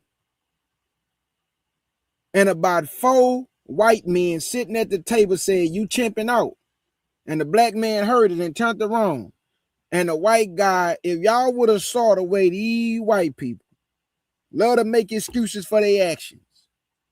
I'm telling y'all, family, thank you, Father, for keeping these people away from KJ. Because I don't play with them, family. I ain't doing no playing with nobody of no other nation. It's best you just stay away from me, I'm telling you. They go out their way, family. They go out their way. Because their life is miserable. They're in power right now and still miserable. They could be enjoying America, enjoying life, going on vacation, but they miserable.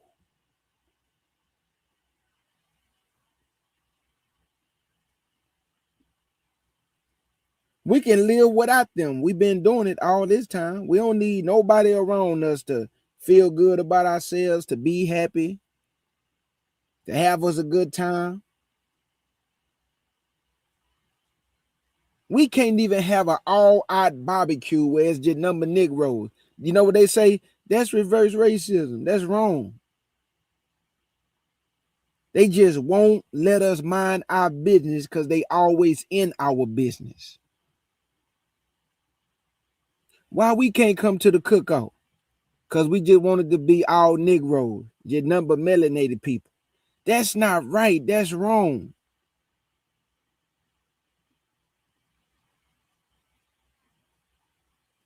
We don't need no, what they say, segregation. No, we need separation. We need separation. I'm talking about from the coons too. We need separation, not segregation, separation.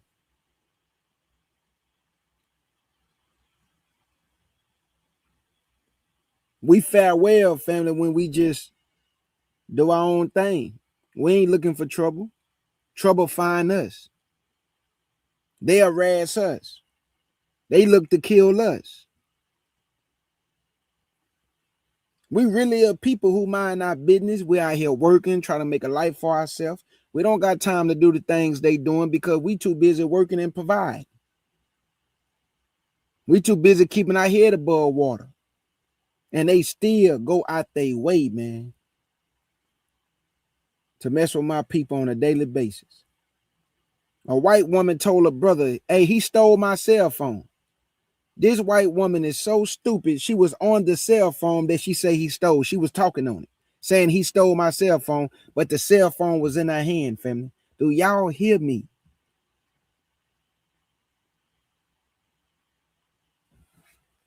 I'm going to let this go for a little bit more, family. Then I'm going to show y'all a few more other videos. To show how nasty and dirty these people is. And what it shows me is that he's very much innocent because you're going through too much so that he doesn't have a fair trial. So it tells me right there that he's innocent, because if he did what you said he did, you wouldn't be wasting your time trying to make sure he doesn't get money to have a new trial. Correct. And I want to let people know the jealousy is from this. Andrew Anthony, Kayla Hayes Anthony, they have done an excellent job of providing, raising, nurturing, and being there for their kids. They also did an excellent job of making sure their kids didn't have to go through things that maybe they saw growing up in their lives. And I can't fault them for that. Nobody should fault them for that. They moved them to Texas, to North Texas. They gave them an excellent life. They gave them a nurturing life. That man worked hard every day so his wife can be at home and be involved and make sure their kids had everything they had. That woman has guilt right now because she wished she could have been there that day when she was taking care of something else. Those are things that this family was doing for each other. They made sure that these kids had everything they had. And because of these entitled bullies and the whole family, from Jeff Metcalf on down, they had the caucasity to be in the Anthony's business and worry about how they were providing for their family. Even to the point after he got arrested, they had people riding through their gated community in the back of a truck with weapons, running around screaming and hollering. For what reason? And it's like, y'all both are in Frisco. Why are you mad that neither one of y'all working? That's your fault. That's Megan's fault for working at a pizzeria. And so at the end of the day, we just need to understand that from the beginning of when they got here, I ain't talking about us, but when they got here, those folks have not liked anything that we've ever done or stood for. And to them, we're not supposed to ever have nothing. Neither one of us is supposed to have these cell phones to even be on these moments or devices in their eyesight, because the caucasity of them says that we're not supposed to. But I'm going to tell everybody, leave the Anthonys alone. Those people have done nothing but work hard, provide, and they were met with a situation that they didn't know how to deal with. So they trusted a lot of people, and they just didn't know what else to do. Leave Dominique Alexander alone. I'm going to say that now. Because the man he was just the spokesperson. He didn't know what to do as well, outside of what he was told to do. That's just bottom line. He can advise, but he can only do what he's told to do. These people have done everything they could. That man was up there in Chicago with Obama and them the other day. And I know he's told a lot of those well-to-do people about this Karmelo Anthony thing because he was posting about it. And so people need to understand that the campaign right now is to make sure that anybody that stands up for Karmelo is discredited and put out the pasture. That's all this is about. I just received a death threat just today. I've been receiving them every day. Right. And that's just what this thing is about. And so we need to understand that part, that it's about this. Who y'all think he got them death threats from? Y'all already know. Let me just keep playing the video. Funky honkies. Crediting the things that we as a community do every day. And that family did nothing wrong, but just exist and show up that day and live the way they're supposed to live. They didn't care that much about Karmelo and that family so much. They didn't even follow their own rules. That's Frisco ISD. They didn't even call the family and tell them where the boy was, that he was in custody. Kayla found out because someone told her something happened at the stadium, and she tried to call him and couldn't get him. So she tracked his phone and found him at the police station. Right. That is crazy. Yep. She stated something about the location.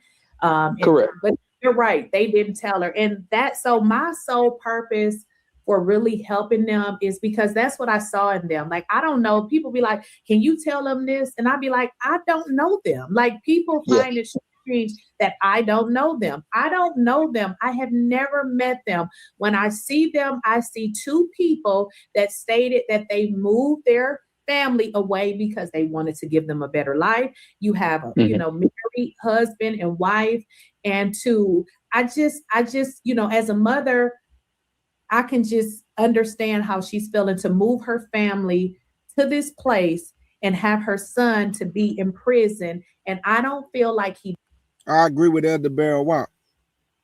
When the Bible talk about nation against nation, that's civil unrest. The part when he say wars and rumors of war, they're talking about military. But when he said nation against nation, that's people against people. That's civil unrest. A race war coming, family. But you're going to be the last one standing, Jacob. Israel, you're going to be the last one standing. The Lord said, though I make a full end of all nations, I will not make a full end of thee. Though I make a full end of all nations, I will not make a full end of thee. So you're going to be brought through the fire. You're going to survive. And he's going to gather you and bring you to the wilderness. And he's going to plead with us for 3.5 years face to face. He's going to make us pass under the rod. So you're going to be delivered. Whatever these people is planning, the Lord going to knock that thing down to the ground. You make all these movies attacking our people, especially on the first purge. If anybody ain't seen the first purge, y'all need to go watch the first purge. How they came from Europe, militia groups, and they went into the black communities, gunning our people down. They actually showed this in the Hollywood movie, man, because this is what they want to do. Because a picture speaks 1,000 words, family. That's why they make these movies when they gunning us down and shoot, because that's what they want to do. But it ain't gonna work though, Mr. White Man. Hey, Becky with the no good hair, it ain't gonna work. Y'all about to be slaughtered by the Lord. He said he gonna bring things on you you never heard. Y'all have no idea what's coming to y'all. And who gonna pity you? Who gonna feel sorry for you? Nobody. Because it's what you have reaped, what you have sowed. You gotta reap it, just like we had to reap. When my ancestors sinned against Yah, I wasn't born. But we inherited their iniquity because they dead. So it went to their children. And we ain't do no better. Now, we don't get it right. Now it go to our children. But the buck stopped with us. So we raised our children different than how we were raised and the things we went through. So we teach them the Bible early. They get to know their nationality when we ain't get to know ours. We didn't know why we was in this condition. We didn't know why we was being slaughtered. We didn't know what our ancestors did and what we needed to repent for. We didn't know nothing. But now we know. And by us knowing, we do better than what we did yesterday. And we raised our children better than what we did yesterday. We almost out of here, family. But before we go, it's going to be some bumps and bruises. It's going to be some trials and tribulation. Some of us going to have to give our life for this word. But we're not afraid of man, because what can man do? What can these nations do to us that has not already been done? That's why we're not afraid. You done tried everything. You done done everything, man. We're not afraid of you, man. We're not afraid of your military, your guns, none of that. I'm afraid of the Most High. I'm afraid of what he can do, not what man can do. So I want to show this because they didn't gave a mouthful. So let me just move this up real quick. I want y'all to hear this part. What's up, y'all? I'm Percy Miller, Master P, and I want to tell y'all, social media, physical products, digital products, it's the way of the future. Okay, now y'all can understand what I mean when I say being nasty, groping, doing nasty stuff. This is the district attorney with his nasty tail being sued by people he worked with. Now let's get into the judge.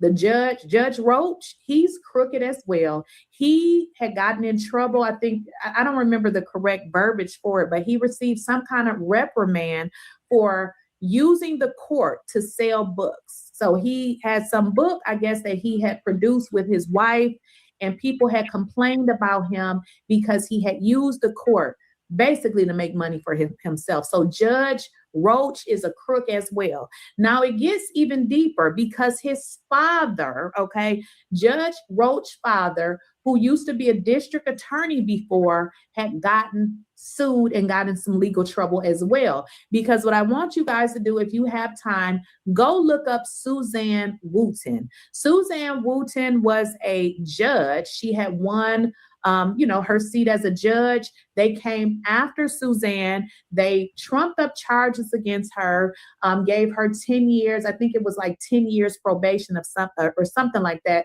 because what they wanted her to do is basically not be a judge, because they were upset that she had unseated a judge, pretty much. Because what they were doing, when I read her complaint, she stated that they would just, basically give the position to their friends, whoever they wanted, and that these people would have these judge positions for their life. Now, generally a state judge or, a county judge or whatever, their position is not forever. It's really only for federal judges. But ultimately, they trumped up charges against her. She had to go and get the charges reversed, which it ended up happening. But the Court of Appeal said that they never had evidence to even charge her. So when y'all say Karmelo is guilty, the judge, she received the same fate. She went through a jury trial, everything, and she was found guilty. Okay. So I don't know what they're doing in Collin County, but it's a lot of corruption. So she ultimately came back and she sued them.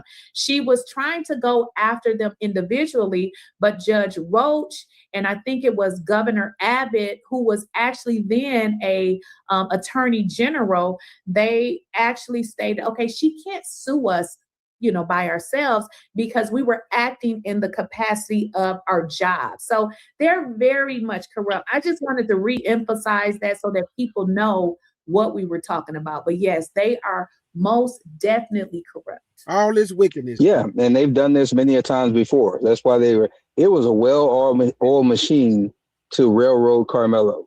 And because they're used to it. Judge Roach Jr., who is the presiding judge right now, and Judge Roach Sr., which was his dad, Greg Willis, Ken Paxton, all of them folks know each other. And so they all are in this well-oiled machine together to railroad people. That's just that moment. We got to think about it. Jake Lane, the white supremacist dude that was out there during the case, he threatened Karmelo. He threatened to unalive Karmelo right there on the grounds. They arrested him for it. $1 million bond. He was in jail. Guess who lowered his bond? Judge Roach. Gave him his conditions, did all that stuff. And Judge Roach didn't have to touch that. He has a conflict of interest because that person that he threatened to unalive was your actual, your case. So you should have not even touched it. But he touched it anyway because they don't care. They don't care about what it looks like. They don't care about any of that stuff. And so that is their caucasity. That's what I call it. That is them just taking that right that they think they have and doing whatever they want to do because they think that they stuff don't stink and no one can stop them. And that's what they feel. And so that is why it's important to call this stuff out, like Candace Matthews did when she came up and did the protest thing on the. Oh boy, y'all know I'm good for this. Oh boy, I'm certified coal in this field right here. Who we have here? We don't run in groups. Laugh out loud. Y'all the ones ganging up on people, then cry victim. Boy, nobody is more dumber than a Peckerwood. Boy, you so stupid. All y'all do is run in groups. You must ain't see the historical documentation when they used to hang people. You had your little kids right there, your wife who looked like Boy George, and then you had your stupid face right there laughing at the picture. Y'all always had a gang. You can't do nothing without a group. Y'all weak. You ain't got no hands. Y'all suckers. I died, and that boy was floating in the air. Y'all know who to play with. That's why y'all running groups. You ain't gonna fight nobody one-on-one. You only tough in the group, white boy. Nobody respect you. Y'all the weaker vessel like a woman. And y'all dumb and stupid too. You can't dance. You ain't got no rhythm. So I know you can't box because your feet gonna do this. 9, 5, 2, 6, 8, 100, 44, 46. Shut up, boy, and go play with somebody. Cause the stuff y'all be doing online, you wasn't doing nobody face, boy. So shut up. You say anything else, I'ma block you. Don't say nothing else in my chat. Talking about y'all don't run in group. Oh, you better be lucky you not white, boy. Oh boy, I thought you were white. Thought you was talking to my sister Eve. Now you might be white though. I don't know who you talking to. Talking about I'm not white. Yep, you white. So because you said you not white, I know you white. And you ain't got no hands if you white, boy. Shut up. I'm not white. You might be white though. Hey Eve, he was talking to you. Hey y'all, I ain't playing with y'all. Man, boy, I ain't never had no white boy play with me. And they ain't got no hands, y'all. I wouldn't lie to y'all. They sorry. They can't do nothing. They weak. I went to school with them in high school. See, I ain't go to school with them in elementary, middle school. I grew up around my people, so we always had rides with the Mexicans. We had a ride one time in middle school. I was in 7th grade. Went to a middle school called Holland, and it popped off in the gym. And man, we ate them Mexicans alive, man. We was throwing them boys off top of the bleachers. Come on, man. I ain't never had a ride with a white boy because they can't fight. What we gonna ride with them for? If a ride break out and we gotta fight white boys, I'm pulling out the whip. I'm hitting them all on their back, their head. I'ma trip them. I'ma pour bleach on them. Everything. I'ma pour cow feces on you. Hey, boy, you don't want to, man, like my brother said, boy, you don't know what type of nigga you dealing with.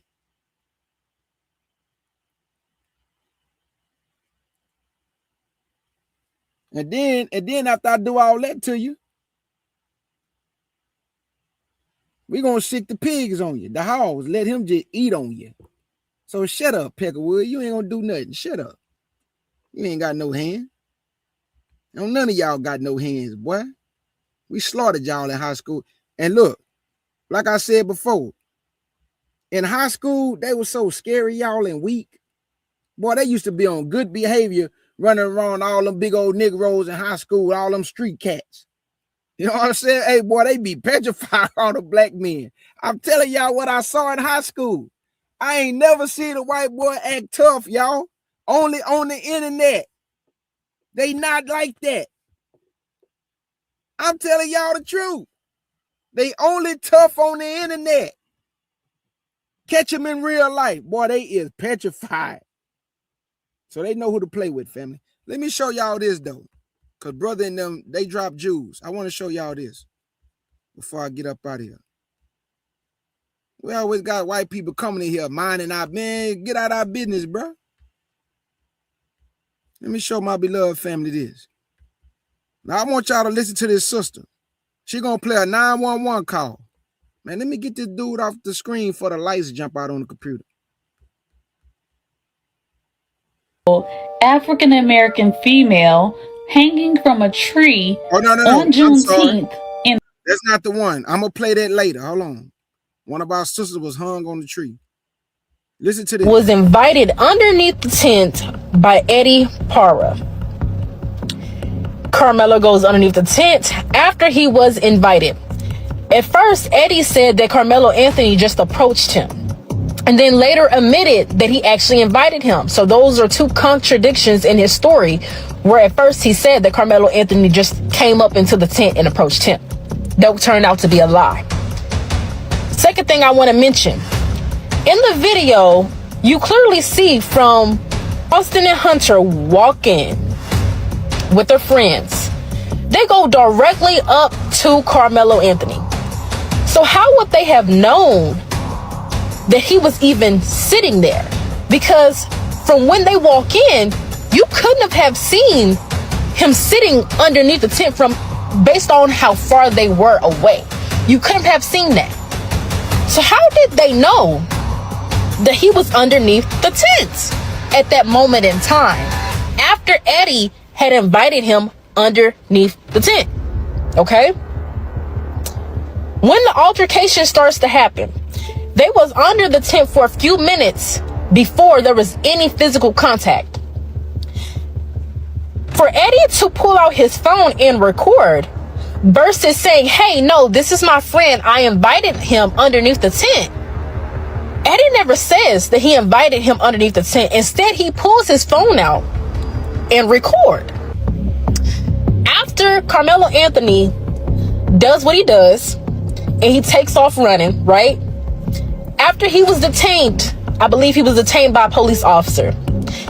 Eddie also has to get detained because he's starting to run up on Karmelo Anthony. And he says, I'm going to kill you. You killed my brother.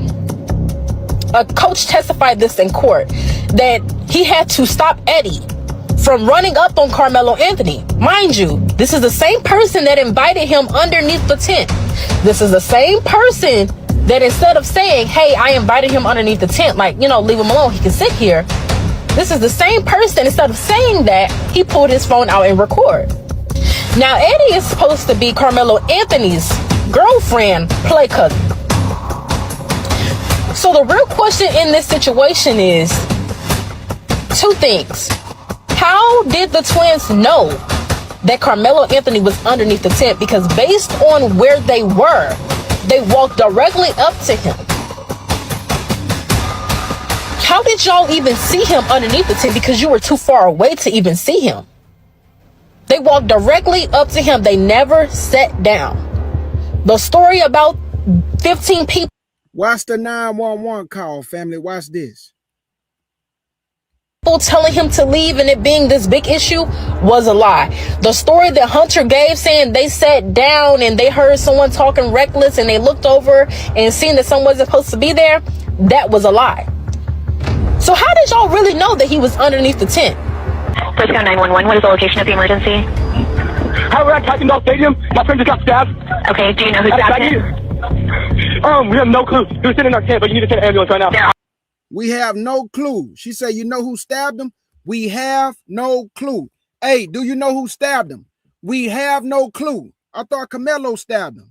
If they saw Karmelo stab him, how he don't have a clue who stabbed him? Man, I don't believe Karmelo stabbed him, family. I'm being honest. I don't believe Karmelo stabbed that boy Austin. Let me play it again. Hold on. Let me go back a little bit.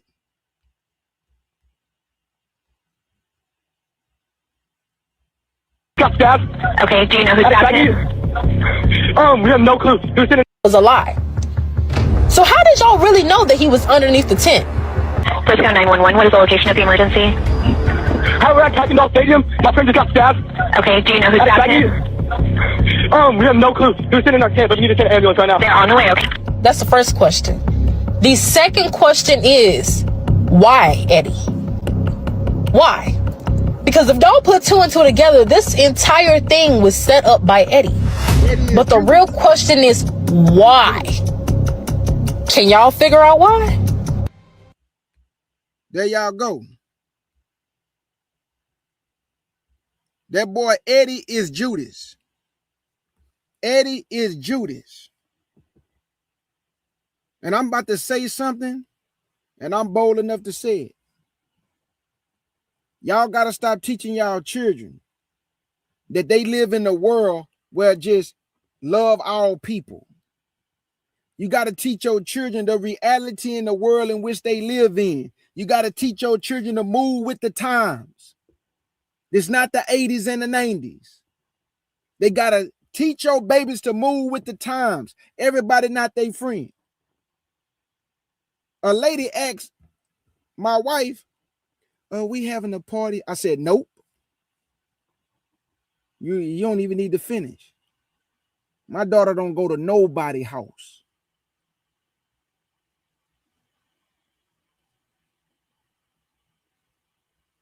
My kids are fine. They love being around their daddy and their mama. My kids ain't going to nobody's house I don't know.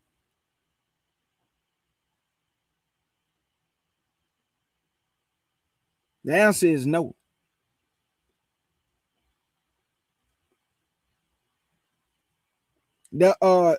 Some kids went to a party and the white man was in there messing with the little girls, man, while they were asleep. You think I'm gonna let my daughter go to somebody's house of another nation? Nuh-uh, we don't do that. I teach my children to respect all people, but I don't lie to my kids. I tell my son and my two daughters the truth. You'll be hard pressed if you find two friends. But I tell my kids straight up, don't you trust nobody of another nation, bro. Don't do it. You're going to get railroaded. Whatever happened, whatever go down, they're going to blame you.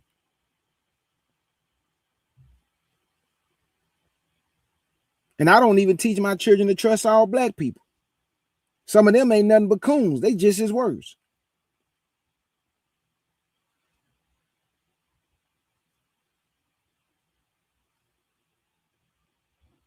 We have to teach our children the reality of the world in which they live in.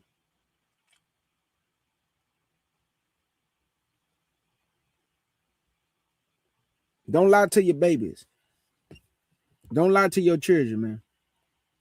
And tell them they live in a bubblegum world where everybody just, all people and, we don't see color. It's just all about love. Man, stop lying, bro. We all see color. And we see behavior and actions. And I don't trust nobody of another nation. I just don't, because they haven't given me anything to trust them. So I stay away from them. I keep my kids to me. So when my daughter classmates mamas be talking about, oh, we having a party. No. Now I says no.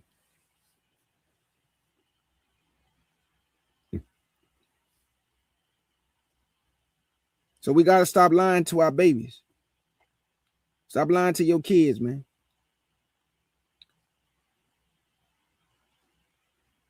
If love is love, it wouldn't need propaganda. If love is love, you wouldn't need propaganda to push it. It'd just be love, right? But you got propaganda behind this so-called love that they say hey, love who you love. It should need propaganda. There's propaganda behind what you push. Interracial relationship is propaganda, man. We all know that. It's everywhere, on commercials, in movies. It's propaganda. Hold on, family.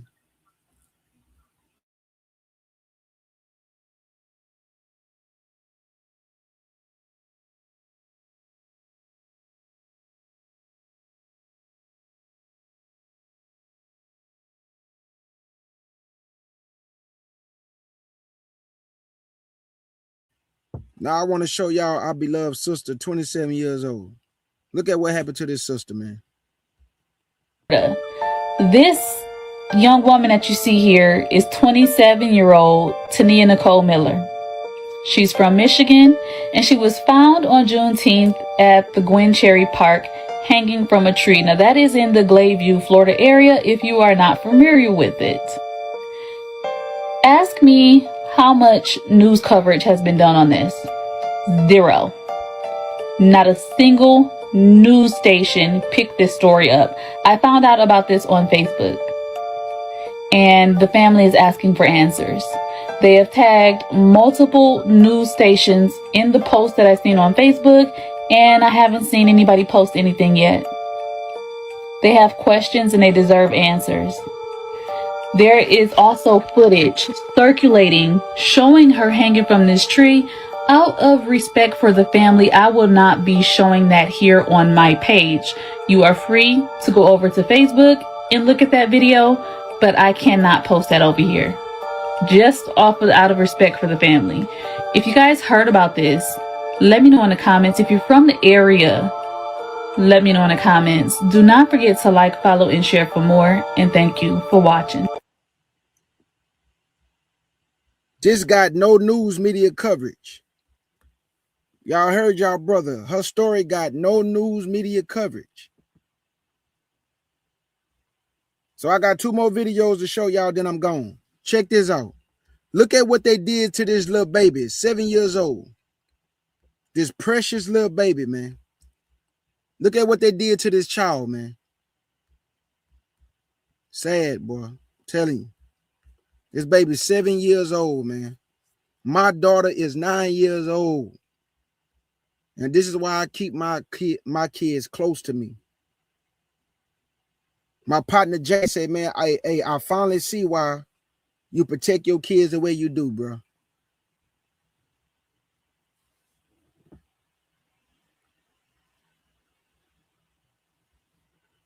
Check this out, man. This is sad. Y'all see this precious baby, man? Look at what they did to this baby, man. She was the prettiest thing. And like I said, she came on Halloween every year. It's just heartbreaking.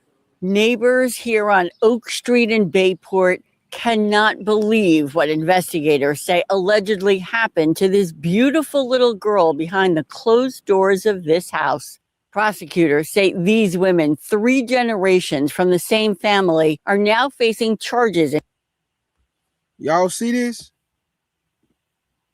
They tortured that baby. That baby that you just saw, that precious little 7-year-old. She was tortured by these 3 people right here. That's just why, another thing I can't understand, why do white people adopt black children? Why? What do you want with black children, dog? Because a lot of the cases that I do see, y'all are molesting the black children, violating the black children, even killing the black. Like, what are you adopting them for? This is horrible. In connection with the torture and death of 7-year-old Jordan Duncan, who had been living with her father's fiance, Emily Kelly, on the left when she died last year.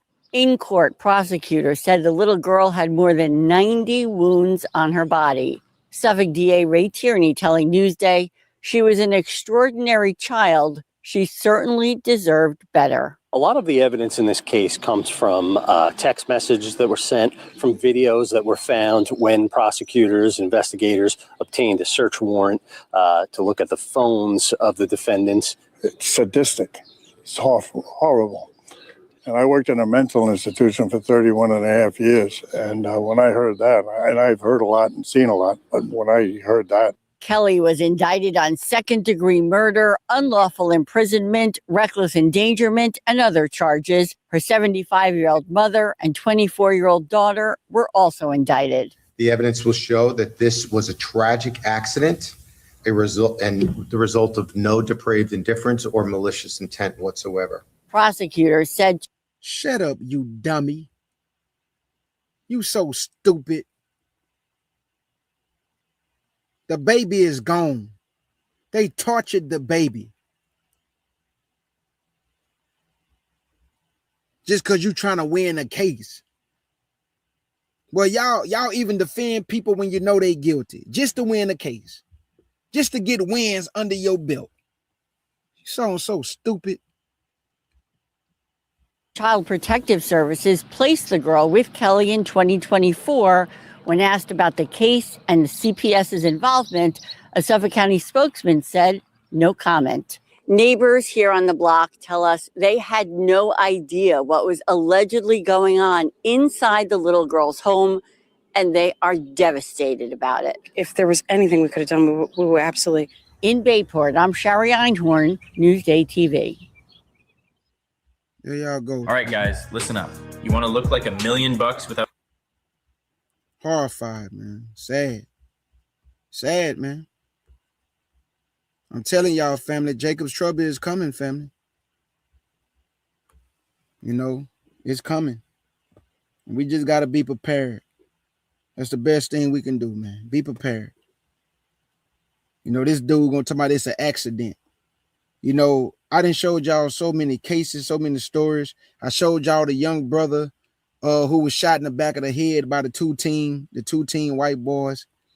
You got another case where these white boys try to put a black kid in a meat grinder. Do y'all hear me? They try to put him in a meat grinder. You got to teach your children the truth, black man, black woman, and the reality in the world that they live in, man. Stop just letting y'all kids go to everybody's house because they go to school with somebody and you think they friends. But you don't know that the daddy might be a pedo. The uncle might be a pedo.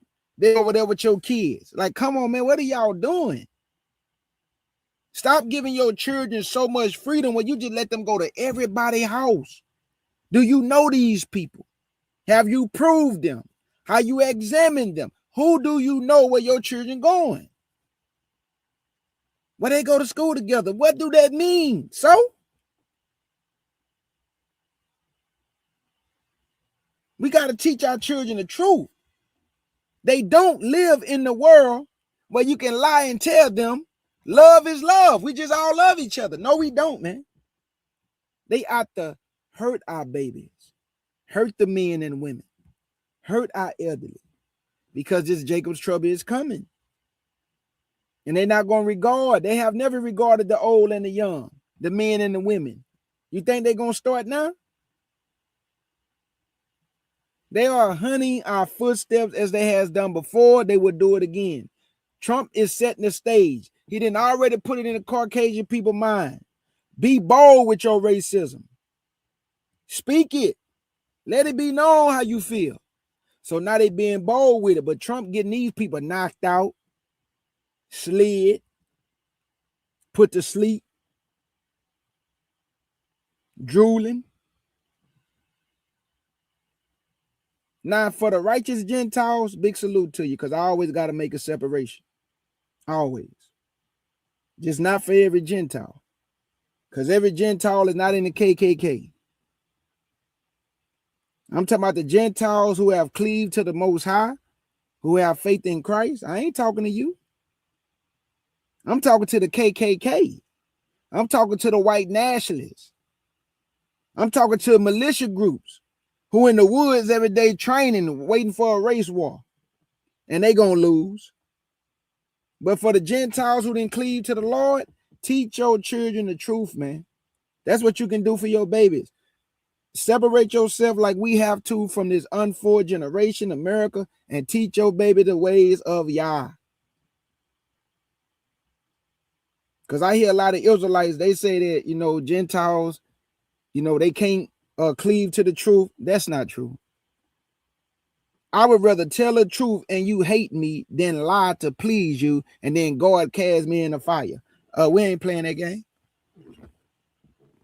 Let me say that again. I would rather tell the truth and people hate me than me lie to please you and I go in the lake of fire.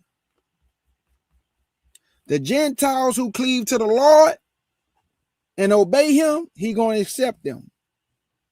The ones that don't, that's all in the KKK, militia groups, neo-Nazi, white nationalists, talking about nigger, and all that. Oh, man, boy, y'all about to get handled. The Lord going to handle his business on you. That's why I always make the separation. Y'all can go back to my lives. I say, I'm not talking to the Gentiles who cleave to the Lord. I'm talking to the KKK. I'm talking about the ones who hate us ain't never gonna change. We ain't got no love for you neither. The feeling is mutual, partner. Because in the end, you gonna lose. So shout out to the Gentiles who even judge righteously on the Karmelo Anthony case, who saw it for what it is. It's some Gentiles out there speaking the truth. I'm about to play one for y'all now, and this will be the last video. I'm going to tell y'all again, I would rather for my people to hate me. Because the reason why I'm saying that, because I understand that what has happened to us as a people. But I would never allow God's word to appease the feelings of anybody and lie and say that he didn't open the door for the Gentiles to be able to come in. That would be a lie. If they truly believe, he's going to accept them. That's what his words say. He say one law for all, for him that is homeborn and for the stranger and the sojourner. You going to tell me that's a lie? But then you got people teaching we was the strangers that he was talking to. Don't you know how goofy you sound saying that we was the Israelite and the stranger? I can't believe some of the stuff I be hearing, y'all. Somebody said we are the stranger and the Israelite and the sojourner too. We was strangers in our own land and sojourning in our own land. So we was the Israelite and the stranger and the sojourner. Make it make sense, man. And I know a lot of my brothers and sisters agree with me, because when I'm talking about funky, honky, and peckerwood, I'm not talking to the Gentile that love the Lord. I'm talking to the KKK Gentile. So when I say funky and honky, I'm not talking to everybody. I'm talking to the racist KKK. When I say the word peckerwood, I'm not talking to everybody. I'm talking to the KKK and the white neo-Nazis and the white nationalists and the militia groups. because you really have some Gentiles really teaching their children the ways of the Most High and have accepted the truth for what it is. So how I'm going to get mad at them for wanting to serve the Lord? Come on now, family. I don't let my emotions get in the way of the word. I remove myself out of the way when somebody want to learn about the Lord. I don't let my emotions get in the way at all, because this Bible is not mine. This is God's word. And if God say, go and spread my gospel to the four corners of the earth, that's what I got to do. And whoever the truth fall on and they want to believe and accept it, I can't get in the way of that. Every man got to be fully persuaded in his own mind, men and women, even the Gentiles. So family, all I'm saying is take this advice. A lot of things that happen to us that's not good, but don't allow your feelings and emotions to get in the Most High word till you start lying and manipulating the scriptures and you start telling people we the stranger, the sojourner, in the Israelite.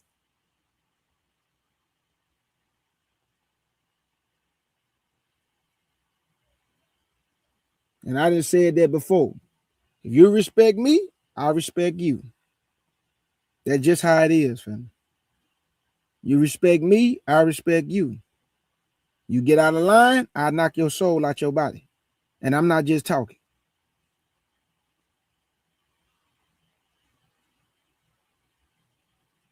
When things happen in the family, the first person they looking for is me.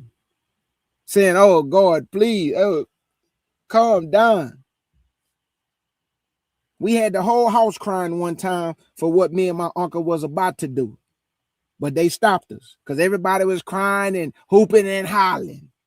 But it wasn't about to be good what we was about to do. But we was about to do it because we felt like it needed to be done. And it was understood too what we was about to do. But everybody was crying in the house. Oh, please stop. Somebody get them. Oh, stop them. Stop them.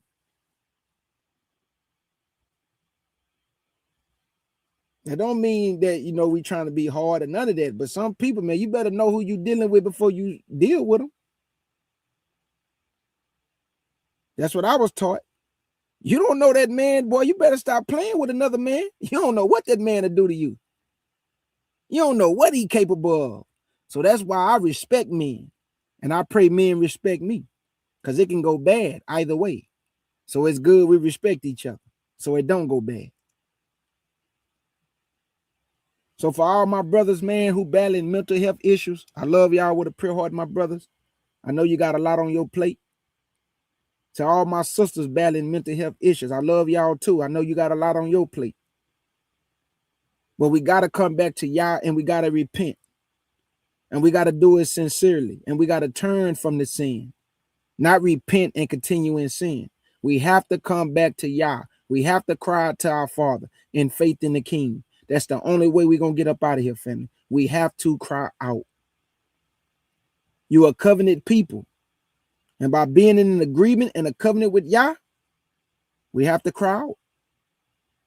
That's the only way. That's the only way, family.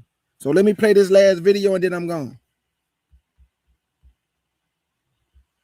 Karmelo Anthony's justice and his procedural due process as a defendant faced with a criminal proceeding.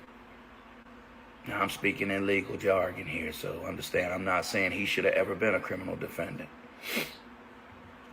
First of all, when the incident took place, they had the wrong law enforcement investigating it. I don't want to hold up the 10 minutes of this video, so I need you to understand what I'm saying with that. Second of all, I don't believe the evidence of the poker was handled correctly. Nor do I believe that it was proper that it was not presented at trial. Nor do I believe it was proper that there was no fingerprints conducted to see if Karmelo Anthony's fingerprints was the only one on that poker. Now, since the time Mike Howard and Toby Shook took over the case for Karmelo Anthony, I believe that that was a huge conflict of interest. When you have Toby Shook and I believe Bill Worski were working together in a firm, or they owned a firm together for 20 years, I believe that that, without a doubt, is what you call an appearance of impropriety, which equals a conflict of interest. In this type of trial, okay, and in this type of trial, I do believe that.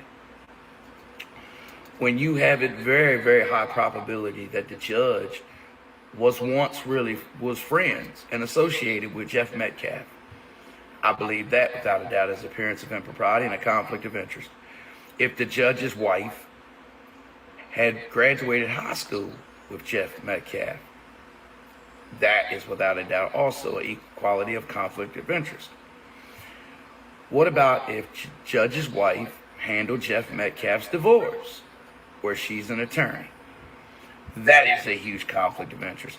To be honest with you, I think it's a huge conflict of interest that Judge Roach is married to an attorney. I don't feel she should be able to practice law in that county. Okay?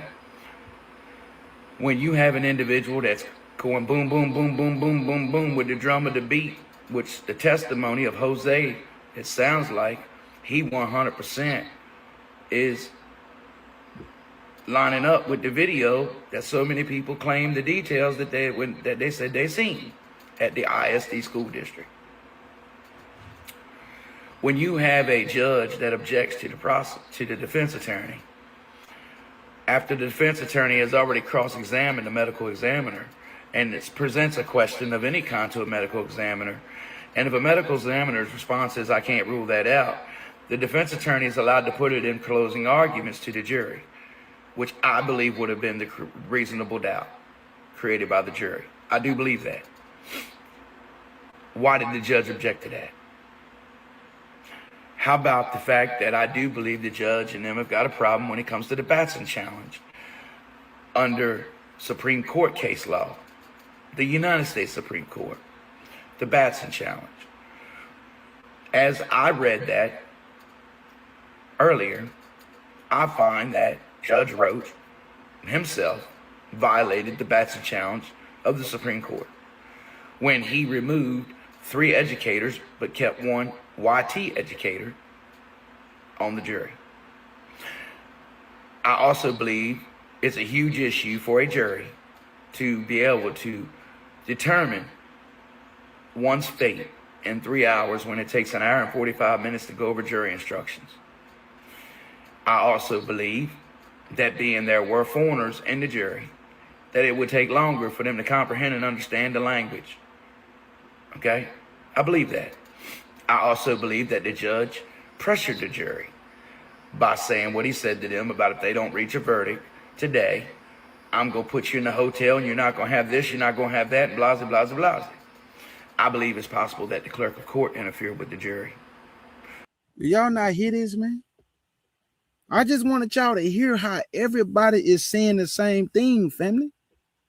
That's all I got for you today, bro. Everybody is saying the same thing, bro. The judge, Roach. The judge, Cockroach. The whole thing was already planned. The verdict was already sealed. They already knew what they was going to do. The jury selection, everything was already planned, family. But see, they don't got the last say so. The Most High do. So that's what we banking our money on, family. Because we know that the Most High is 1,000-0. He 1,000-0. He ain't never lost. And that's who you want on your side. Somebody who 1,000-0. Like Elder Backwalk said at time, boy, when you say you're a prophet, you better be 1,000-0. You can't make no mistakes in line, boy. Talking about you a prophet. But that's all I got, family. And I know, boy, when I start saying them Gentile can accept the truth, boy, them numbers drop. I don't care about your numbers. Boy, KJ ain't never been a man pleaser. I'll never start now. Don't get mad at me because our ancestors messed up. And the Most High opened up a door and provoked us to jealousy. Hey, I was born in 1980. I wasn't born in that time. So whatever the Most High decided, I just go with his program. If you don't like his program, you got to go to Yah about that. I don't go against his program, whatever that program is. I stand 10 toes down on the program. And that's all I got to say, family. Thank y'all for participating in this live with your brother KJ. Pray for the young brother Karmelo. Pray for his family. We already know that the Most High working the work. He gonna work his work, family. And whatever that work may be, we just gotta pray for Karmelo. Because we don't know what y'all gonna decide to do. We don't know how this is gonna play out. We know this though. We praying for our brother. We praying for his mother and father. They done had to move about 7-8 times. They threatened the daddy. They threatened the mama. They gotta move 7-8 times because everybody talking about they gonna do something to him. They talking about if Karmelo was released, they were gonna shoot him in the head. Look at what we gotta deal with. But I pray that somebody grab Karmelo, get in his ear, and I pray the Most High link him up with some Israelite brothers who may even be locked up to teach that young brother who he is, the truth, to know the Most High, to know Yahshua. They could build up his faith and that he can call on the name of Yah himself. So that's what I'm praying for our young brother. Anybody got any questions before I go? Do anybody have any questions before I go? Whatever y'all do, family, don't lie to appease people. Elder Bell Walk, he ain't telling you no lie. And he ain't no respecter person. So whoever messing up, that's who he gonna tell messing up. That's what I love about Elder Bell Walk. He ain't no respecter person. He don't care if he been knowing you 20 years. You do something wrong, he gonna tell you. And you gotta respect that. Because if you his friend, that's how much he love you. He gonna tell you the truth. Elder Bro Tim the same way. These men are not giving you buttergum or buttercup talk. Some people don't like that kind of rough around the edges type of straightforward. But these are who these men are. And you gotta respect it. Elder Bro Tim gave me some advice. And I say, Elder, I'm gonna take that advice. He emailed me. And he was right. I have to be careful. And I took that advice. And that's why I gotta move a different way with that advice, because I'm only one man. Like Elder Bro Tim say, bro, we can't do everything, bro. And if we open ourselves up to think we can do everything, we're gonna be bombarded and bomb rush with all kind of stuff that we are not equipped to handle. I just want to teach you the truth. This is not a cult. This is not a channel where you got to stay here for the rest of your life. No, he said make disciples of men. So once you learn the truth, you get strong, you do what I do. I left Elder Bro Boo and Bro Marlon, and then y'all told me it's time for you to teach now. You didn't been under them long enough. Now it's time for you to go do what I told your grandmother that I called you to do. I wasn't supposed to stay under Bro Boo and Bro Marlon for the rest of my life. I was supposed to get strong by the word by them. And once I was equipped enough, now it's time for y'all to take me on my journey. That's how you got to be. You learn from us, and then y'all got a journey for you to go on. Don't let nobody knock you off your pivot feet, family. And whatever you do, do not lie on God's word for your emotional feelings. It's not going to be good for you, I'm telling you. I don't care how I feel. I'm not lying. I'm not lying. And people get mad at you for saying stuff like the Gentiles can't accept the truth. People don't like that. But you can't get mad at me. I didn't write the scriptures. Yah put it in his word that I'm going to provoke you to anger with a foolish nation. He let the Gentiles come in. You got a problem with it? Go to Yah. Don't come to me. Who am I? I'm a nobody. Go to Yah. What Moses said, who are we? Me and Aaron. He said, you kicking against the Lord. So when people get mad and say, man, you wrong, K. Judah, the Gentiles can't accept the truth, man, I'm not finna argue with you. Go to God with that, man, and watch what he do to you. Go tell God that his word wrong, that he ain't opened up a door for them. Go tell him that. You telling me, go tell him. You ain't gonna do that because you don't want your head bust to the white meat.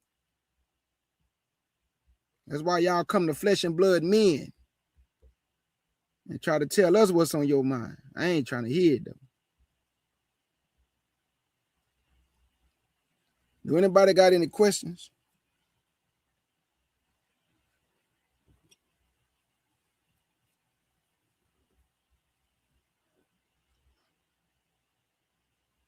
Do anybody have any questions before I go?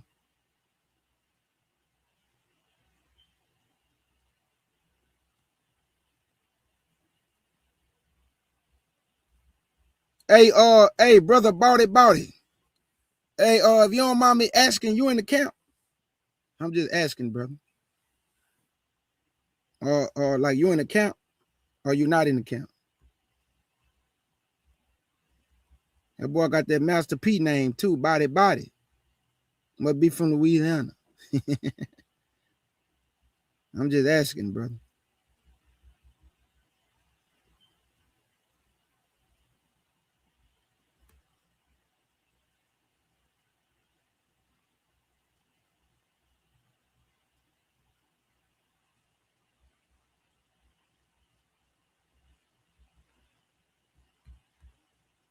Hey, Body.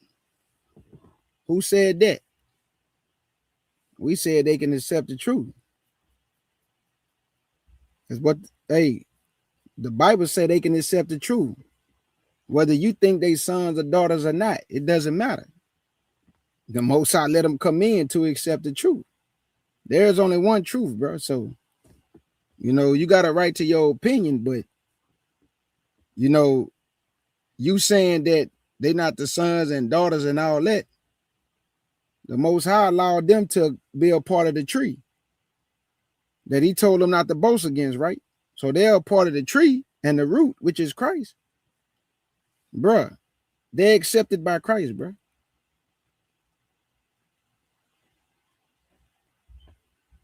Now, I understand the scriptures say they're going to be our servants and handmaids, but this is going to be a righteous kingdom. And they're going to learn the same law we going to learn. And I would rather, even if I wasn't an Israelite and I was a Gentile, and the Bible say I got to serve the Israelites, I'd be happy with that. It's better than dying. A living dog is better than a dead lion. It's better than dying.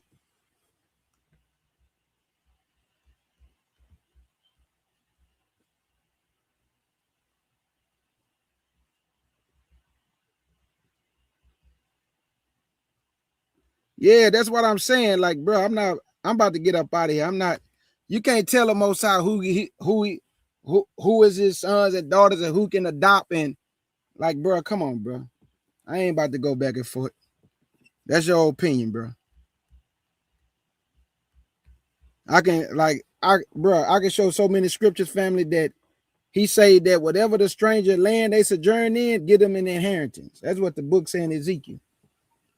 That's what the book say. I can get it right now in Ezekiel. He say, wherever the stranger sojourn that in your land, give them an inheritance, because they're gonna be dwelling in your land with you.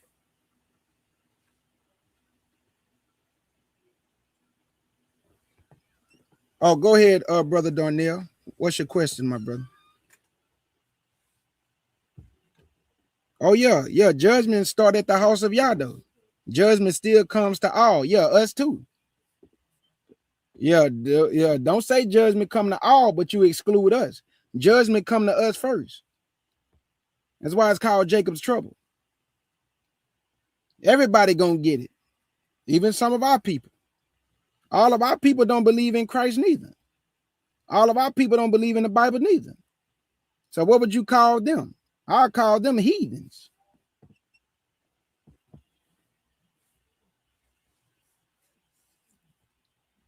Oh no, brother, I'm the wrong person to try to like go back and forth with body. So I'm gonna just go ahead and bow gracefully. I'm a bow, brother, because yeah, I'm the wrong person to try to whoop scriptures out on and get to saying stuff like who can be saved and who can't. I'm just telling you, I'm the wrong person to do that with. So, and I say that humbly. I'm waiting on brother Darnell. He had a question. Yeah, I don't tell the Most High what he can do and what he can't do. That's above my pay rate. So I don't even get into them type of discussions.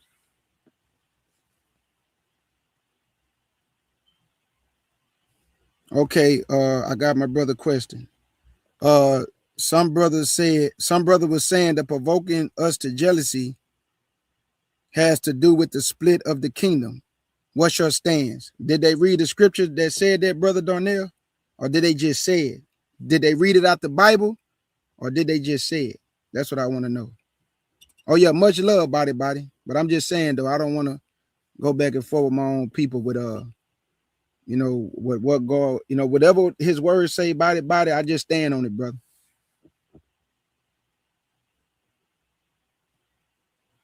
Yeah, I just stand on it, my brother.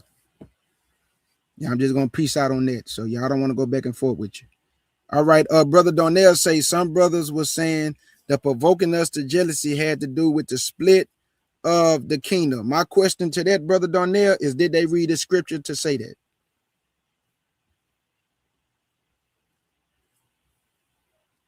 And I'm just waiting on my brother Darnell to tell me, did they read the scripture?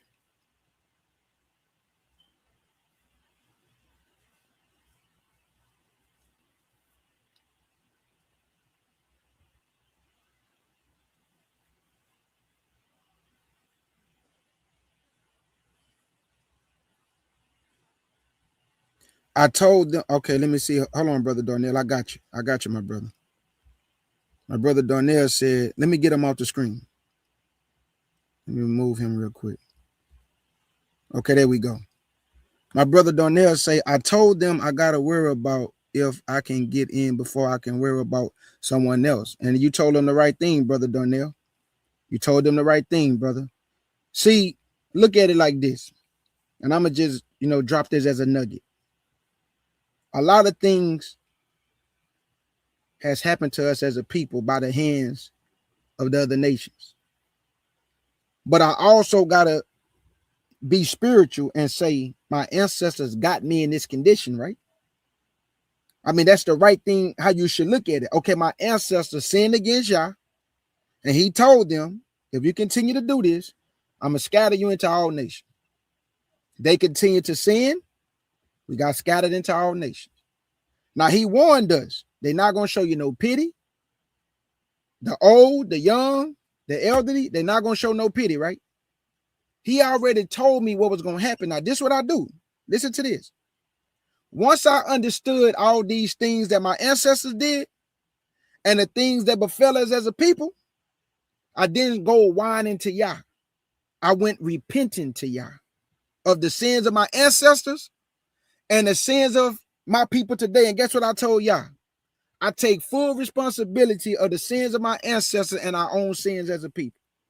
And I start living my life for Yah. I make no excuses about what I can eat, what I can't eat. Should I keep the commandment? Should I not keep the commandment? Is Christ real? Is he not real? Should I just believe in the Torah? Forget the New Testament. I don't do none of that. Whatever my father tell me to do, I do to the best of my ability. I make no excuses of what I'm supposed to do, what I should not do. I don't go to y'all whining and crying. I just do what he say do. That's it.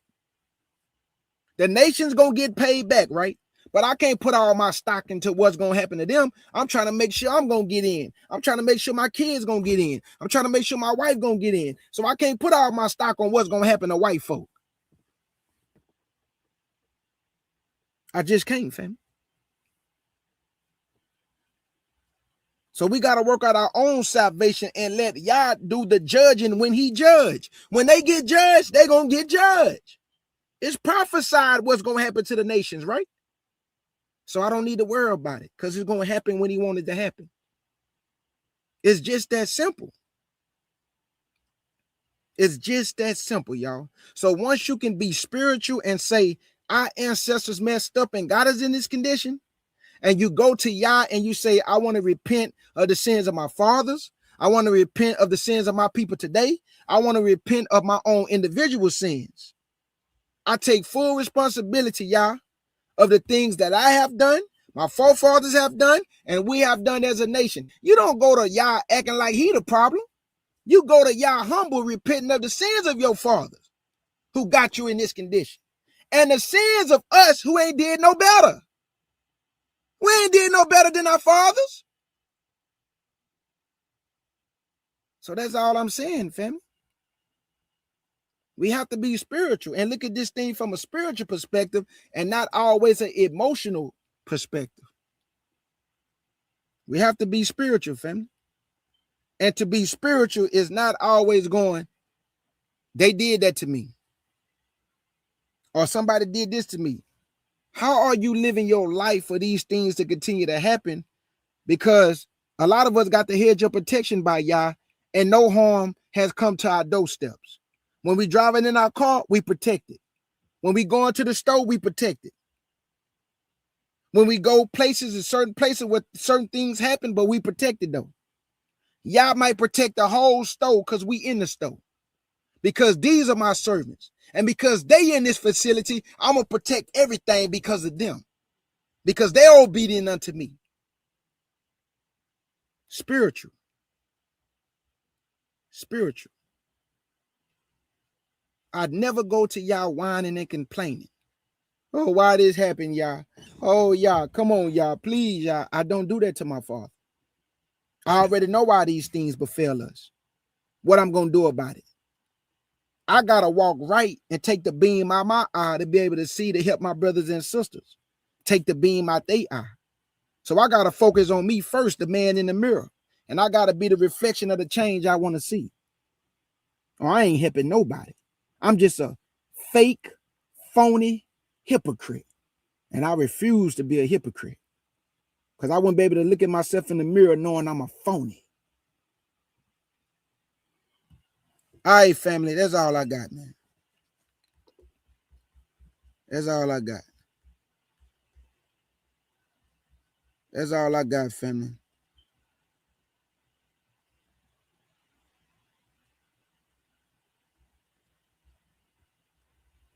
That's all I got, family. I agree. I agree with this. As a people, we need to stop the sin. And the most important thing we can do is stop giving homage to the Gentile gods. This is what the Most High hates. Stop celebrating these holidays. See, that's what I'm saying. Like, we put so much stock into what other people doing, and we never put enough stock into what our own people doing. Because our people they not doing right neither. So who we gonna focus on? We need to focus on our people first. Get their mind right. You know, that's all I'm saying, man. So, hey, body, big salute to you. You know, I ain't trying to go back and forth with my own people, bro. So, you know, you got your perspective. That's your perspective, bro. All right, y'all. Y'all enjoy the rest of y'all day. I love y'all with a pure heart. Many blessings to this whole nation. Please, if y'all haven't seen Elder Bro Tim video from yesterday, please go check it out, family. He did an excellent job in breaking down the brother, the minister of wellness, who condemn in the Bible, say the Bible is written by Satan. But he got to stand on them words, huh? And it's a black man, right? Is that my brother? He ain't my brother. You see how it's not about what a person look like? He not my brother. He hate God. And he hate God's word. He not my brother. He not my brother. So it is what it is. Elder Barrel Walk, you already know, Elder. So that's why I say I just respectfully bow out. I'm not going to go there. Because me and Elder Barrel Walk and Elder Bro Tim are three men I can actually say, you know, this ain't the tree people want to bark up, you know, but it is what it is. All right, y'all. Love y'all with a pure heart, man. Enjoy the rest of y'all day. Salute to the family.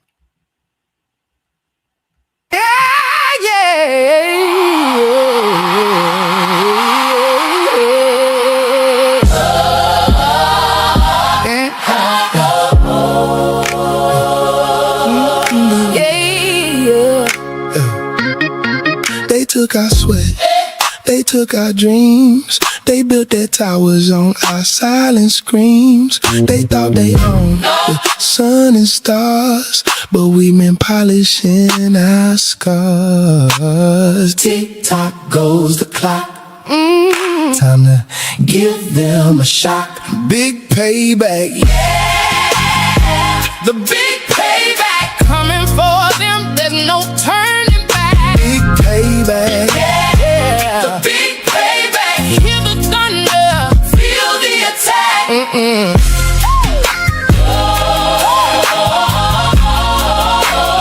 Feel the attack.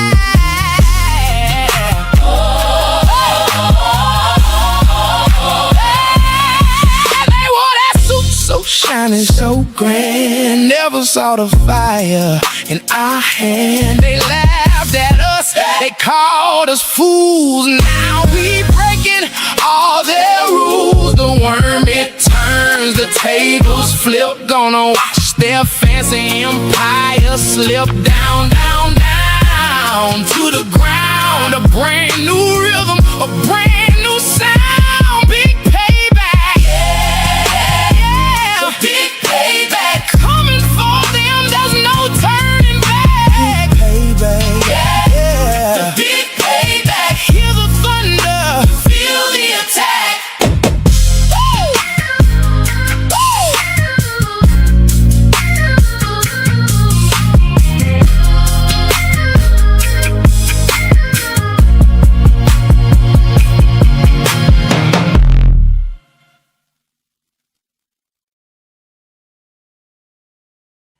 Hey, y'all, brother K Judah, want to thank y'all for participating in this sword swinging session with your brother KJ. Let's get it.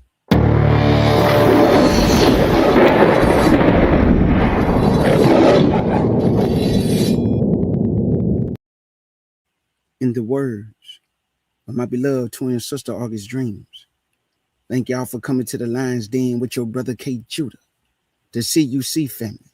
Shout out to my brother Shorsham, Big Boy Jake, I see you, brother. Elder Beryl Wack and Elder Bro Tim Stevens. Support the elders.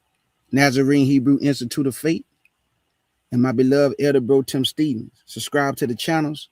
My beloved sister, the Eve Way Speaks Truth. Antonia Set Apart Hines. Yas Pat. All the beloved family that's doing the work. My sister Dee Dee, the awesome Dee Dee. The Scrolls of Judah. All these channels doing great content for our people. Support these people. Support the family. Let's get it.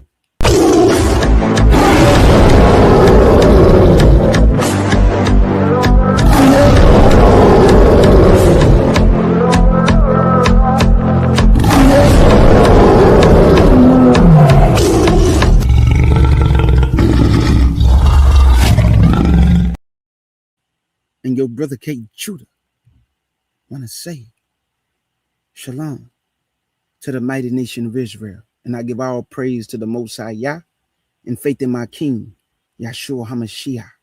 The King is coming, so look up.